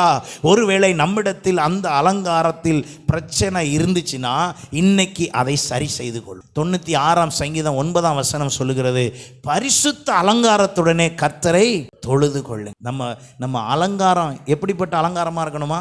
பரிசுத்த அலங்காரம். அந்த அலங்காரத்துல தான் ஆண்டவரே என்ன செய்யணுமா? தொழுது கொள்ளணுமா? அப்போ ரட்சிக்கப்பட்ட நான், ரட்சிப்பின் வஸ்திரத்தை உடுத்தின நான், துதியின் வஸ்திரத்தை உடுத்தின நான், மெல்லிய வஸ்திரத்தை பெற்றுக்கொண்ட நான், இப்பொழுது என் குணமும் என்ன செய்யணும்? மாறி அலங்கார வஸ்திரத்தில் வரவேன். அப்ப நல்லா கவனிச்சு பாருங்க. இப்போ இப்படி ஒரு அலங்கரிப்புல நம்ம மாறின பிறகு பிசாசின் தந்திரம் நம்மள்ட்ட வேலை செய்ய முடியுமா? முடியாதா? அவனுக்கு ஒண்ணுமே செய்ய முடியாது. ஏன்னா நம்மள தான் கிளப்பவே முடியாத, நம்மள்ட்ட வேற எதையும் சொல்லவே முடியாத.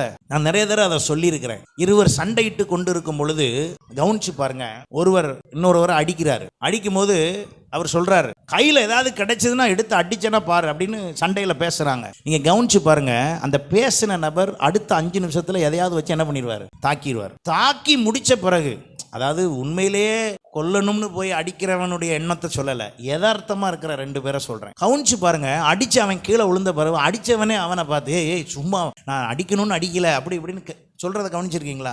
ஏன்? அப்ப அடிச்சது யாரு? இவன் அடிக்கணும்னு திட்டம் பண்ண உடனேயே அந்த பிசாசின் தந்திரம் அவனுக்குள்ள புகுந்து அவனை அடிக்க வச்சுட்டு என்ன பண்ணிருச்சு? விலகிருச்சு. விலகின உடனே இவர் பழைய ஆளு இல்ல, ஐயோ நான் அடிச்சிட்டேனா, நான் அடிச்சு இப்படி கீழே விழுந்துட்டு ரத்தம்லாம் வருது, ஐயோ சாரி மன்னிச்சுக்கோ அப்படின்னு அங்கனக்குள்ள கத்தி என்ன பிரயோஜனம்? இப்படிதான் நம்மளை அறியாம நிறைய நேரம் நம்ம என்ன பண்ணிக்கிட்டு இருக்கோம்? மாட்டிக்கிட்டு. அப்ப ஆண்டவர் இந்த நம்முடைய இது வந்து எதன் அடிப்படையிலனா இந்த குணத்துக்கு வாய்ப்பு கொடுக்கிறது. என் குணத்தை வச்சு பிசாசுக்கு வாய்ப்பு கொடுத்தேன்னா அவன் அழகாக அவன் வேலையை செஞ்சு முடிச்சுட்டு விலகி போயிட்டே இருப்பான்.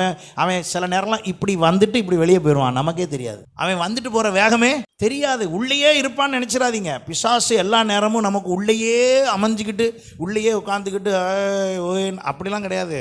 சில நேரம் அவனுக்கு வாய்ப்பு கொடுத்தால் அவன் வருவான் போவான். அவன் மின்னலை போல விழுந்தான் என்று வேதத்தில் சொல்லியிருக்கிறது. அதனால நம்மள்ட்டே வந்து போகிறது எப்படி வருவான்? மின்னல் மாதிரி சரக்குன்னு போயிடுவார். வந்த கேப்ல என்ன வேலை செய்யணுமோ அந்த வேலையை செஞ்சுட்டு போயிடுவார். முடிச்ச பிறகுதான் தெரியும் நானா இல்லையே. ஆமா, நம்ம இப்படியெல்லாம் நம்மளை தாக்குவதற்கு இந்த அலங்கரிப்பின் வஸ்திரம் நம்மள்ட்ட சரியா இல்லாதனால பிசாசு நம்மளை என்ன பண்றான்? நிறைய நேரம் தாக்கி விடுகிறான். அது குடும்பத்தையே சில நேரத்தில் சின்ன பின்னமா ஆக்கத்தக்க அளவுக்கு, அழிக்கத்தக்க அளவுக்கு அது மாறிவிடு. போய் கோர்ட்ல போய் டிவோர்ஸ் பண்றவங்களை போய் கேட்டு பாருங்க, என்ன நடந்து போச்சு? குணத்தில் ஒரு சின்னதாக சேஞ்ச் பண்ண முடியல, அவ்வளோதான். அதுக்கு எங்கே போய் நிற்காங்க? கோர்ட்டில் போய் நிற்கிறாங்க. என்ன, நான் மாற மாட்டேன், அப்போ அவனை மாற சொல்லு, நான் மாறுறேன், நான் மாற சொல்லு, அவனை மாற சொல்கிறேன். இந்த அலங்கார வஸ்திரம் உள்ளே வந்துருச்சுன்னா எல்லாம் சரியாக போயிடும். அல்லேலூயா. அப்போ இன்றைக்கு ஆண்டவருடைய விருப்பம் பாருங்க, என்னை புதிதாக்க விரும்புகிறார். எத்தனை பேர் நீங்கள் புதிதாக விரும்புகிறீங்க? அப்படி புதிதாக்கப்பட்டவர்களாய் நாம் மாறுவோம் என்றால், வெளிப்படுத்தல் 3ஆம் அதிகாரம் 4ஆம் வசனம் பாருங்க. ஆனாலும் தங்கள் வஸ்திரங்களை அசுசிப்படுத்தாத சிலர் சருதையில் உண்டு, அவர்கள் பாத்திரவான்கள் ஆனபடியால் வெண் வஸ்திரம் தரித்து என்னோடு நடப்பார். உடனே ஒயிட் அண்ட் ஒயிட்னா நீங்க இப்படி நினைச்சிடக்கூடாது. அந்த வெண் வஸ்திரம் எதுல தரிக்கிறத பத்தி சொல்லியிருக்கு? சரீரத்துல இல்ல, ஆவியிலே, ஆத்துமாவிலே. உங்கள் ஆத்துமாவிலே வெண் வஸ்திரம் தரித்தவர்களாய் இருப்பீர்கள் என்றால் நீங்கள் யாரோடு நடப்பீர்கள்? அவரோடு கூட. அங்கே சொல்லப்பட்டிருக்கிறது, அவர்கள் பாத்திரவான்கள் ஆனபடியால் வெண் வஸ்திரம் தரித்து என்னோடு கூட நடப்பார்கள். ஹல்லேலூயா. இன்றைக்கு எத்தனை பேர் நீங்களும் நானும் இப்படிப்பட்ட அனுபவத்தை தரித்து கொள்ள விரும்புகிறேன்? புதிய மனுஷன் எப்படி வந்தாரோ, ஜெயம் கொள்ளுகிறவன், 5ஆம் வசனம் பாருங்க, ஜெயம் கொள்ளுகிறவன் எவனோ அவனுக்கு வெண் வஸ்திரம் தர்ப்பிக்கப்படும். அப்ப நல்லா கவனிங்க, நான் நிர்வாணத்துல பாவத்துல கிடந்தேன், என்னை ரட்சித்த அவர் புதிதாக்கப்பட்ட மனுஷன் எனக்கு வந்தார். என்னை புதிதாக்கும்படி புதிதாக்கப்பட்ட மனுஷன் எனக்குள் வந்தார். வந்த அவர் எனக்கு எதை கொடுத்தாரு? ரட்சிப்பை கொடுத்தார். அதற்கு அடையாளமாக வஸ்திரத்தை தந்தார், ரட்சிப்பின் வஸ்திரம். இரண்டாவதாக, நான் அவரை துதிக்கும் துதியை என்னிடத்தில் கொடுத்து துதியின் வஸ்திரத்தை கொடுத்தார். மூன்றாவதாக, என்னை அவர் பாவ சிந்தையிலிருந்து விலக்கி என்னை பரிசுத்தவானாக நீதிமானாக மாற்றும்படி எனக்குள்ளே மெல்லிய வஸ்திரத்தை கொடுத்தார். கொடுத்த அவர் அதெல்லாம் அந்த மூணையும் மெயின்டைன் பண்றதுக்கு எனக்குள்ளே என் குணத்தை சரி பண்ணுவதற்கு ஒரு அலங்கார வஸ்திரத்தை எனக்குள்ளே தந்தார். அப்படி தந்த அவர் அதை நான் ஜெயித்த பொழுது, ரட்சிப்பில் ஜெயித்த பொழுது, துதியில் ஜெயித்த பொழுது, என்னுடைய மெல்லிய வஸ்திரத்தை தரித்த நான் நீதியில் ஜெயித்த பொழுது, என்னுடைய குணத்தை சரிப்படுத்தி மாற்றிக்கொண்ட பொழுது, இப்ப சொல்றாரு ஜெயம் கொள்ளுகிறவன். அல்லேலூயா. நான் ஜெயம் கொண்ட உடனே அவர் சும்மா இல்லைங்க, எனக்கு வெண் வஸ்திரம் தரிப்பித்தார். பிசாசு நம்மளை பார்க்கும்போது நம்ம ஆத்துமாவில் வெண் வஸ்திரம் தரித்தா அவன் என்ன தெரியுமா செய்வான்? இந்த பக்கம் போகவே, ஏன்னா அவன் வந்தாலும் வேலை ஆகாதுன்னு அவனுக்கு தெரியும். அல்லேலூயா. வெளியே வெள்ளை போட்டிருக்கிறதுல இல்லை, அவன் பக்கத்துல கூட இருப்பான். உள்ள வெள்ளை இருக்கணும். அதனாலதான் ஆண்டவர் சொன்னார், வெளியே வெள்ளடிக்கப்பட்ட கல்லறை மாதிரி இருக்கீங்க. நிறைய நேரம் வெளியே வெள்ளடிக்கப்பட்ட கல்லறை, உள்ள என்ன இருக்கு திறந்து பார்த்தா தான் தெரியும். கல்லறை கரெக்டா வெள்ளையா இருக்கு, எப்போதும் வெள்ளையா தான் இருக்கு, உள்ள ஒன்றும் இருக்காது. நம்ம அப்படிப்பட்ட நிலைமையில் இல்லாதபடி கர்த்தர் இன்றைக்கு நமக்குள்ளே ஒரு வெண் வஸ்திரம் தர்ப்பிக்கப்படும். ஜீவ புஸ்தகத்திலிருந்து அவனுடைய நாமத்தை நான் கிறுக்கி போடாமல் என் பிதா முன்பாகவும் அவருடைய தூதர் முன்பாகவும் அவன் நாமத்தை அறிக்கையிடுவேன். எவன் நாமத்தை? அவன்னா யாரு? நம்ம நாமத்தை போய் அவர் அங்க போய் சொல்லுவாராம். அல்லேலூயா. அப்படின்னா கவனிச்சு பாருங்க, அந்த சொல்றார்னா நமக்கு அந்த புதிதாக்கப்பட்ட மனுஷனை நாம் தரித்து கொண்ட உடனே அந்த சிருஷ்டித்தவருடைய சாயல் நம்மள்ட்ட என்ன பண்ணிருச்சு? வந்துருச்சு. அந்த சாயல் வந்த உடனே நம்மளை பற்றி அறிவிப்பு இப்ப எங்க போகுது? அந்த வசனத்தை பார்த்து சொல்லுங்க. என் பிதா முன்பாகவும் அவருடைய தூதர் முன்பாகவும் என் நாமத்தை அறிக்கையிடு. என் நாமத்தை, என்னைய பத்தி, அல்லேலூயா, உங்க பேருகளை போட்டுக்கோங்க, உங்களை பத்தி அவர் அங்க என்ன செய்வாராம்? அறிக்கையிடுவார். அல்லேலூயா. அப்ப நான் என்ன செய்ய ஒப்பு கொடுக்க வேண்டும் என்றால், புதிதாக்குகிற என் கர்த்தர் என்னை புதிதாக்குவதற்கு ஒப்பு கொடுக்க. எத்தனை பேர் விசுவாசிக்கிறீங்க? அந்த புதிதாக்குதலை கர்த்தர் இன்றைக்கு நமக்கு தருவாராக. அந்த புதிதாக்குதலுக்குள்ளே நம்மை நாம் ஒப்பு கொடுப்போம். நாம் எந்த விதத்திலும் மாம்சத்துக்கு இடம் கொடாமல், மாம்ச பேச்சுக்கு இடம் கொடாமல், மாம்ச சிந்தைக்கு இடம் கொடாமல், மாம்சத்தின் பிடிவாதத்துக்கு இடம் கொடாமல், கர்த்தருடைய சமூகத்திலே ஆவியானவர் இடைபடத்தக்கதாக, அவர் நம்மை வழிநடத்தத்தக்கதாக, ஆண்டவரே என்னை புதிதாக்கும் என்று சொல்லி ஒப்பு கொடுப்போம். கர்த்தர் புதிதாக்கி உங்கள் ஒவ்வொருவரையும் நம் ஒவ்வொருவரையும் நடத்துவாராக. God bless you.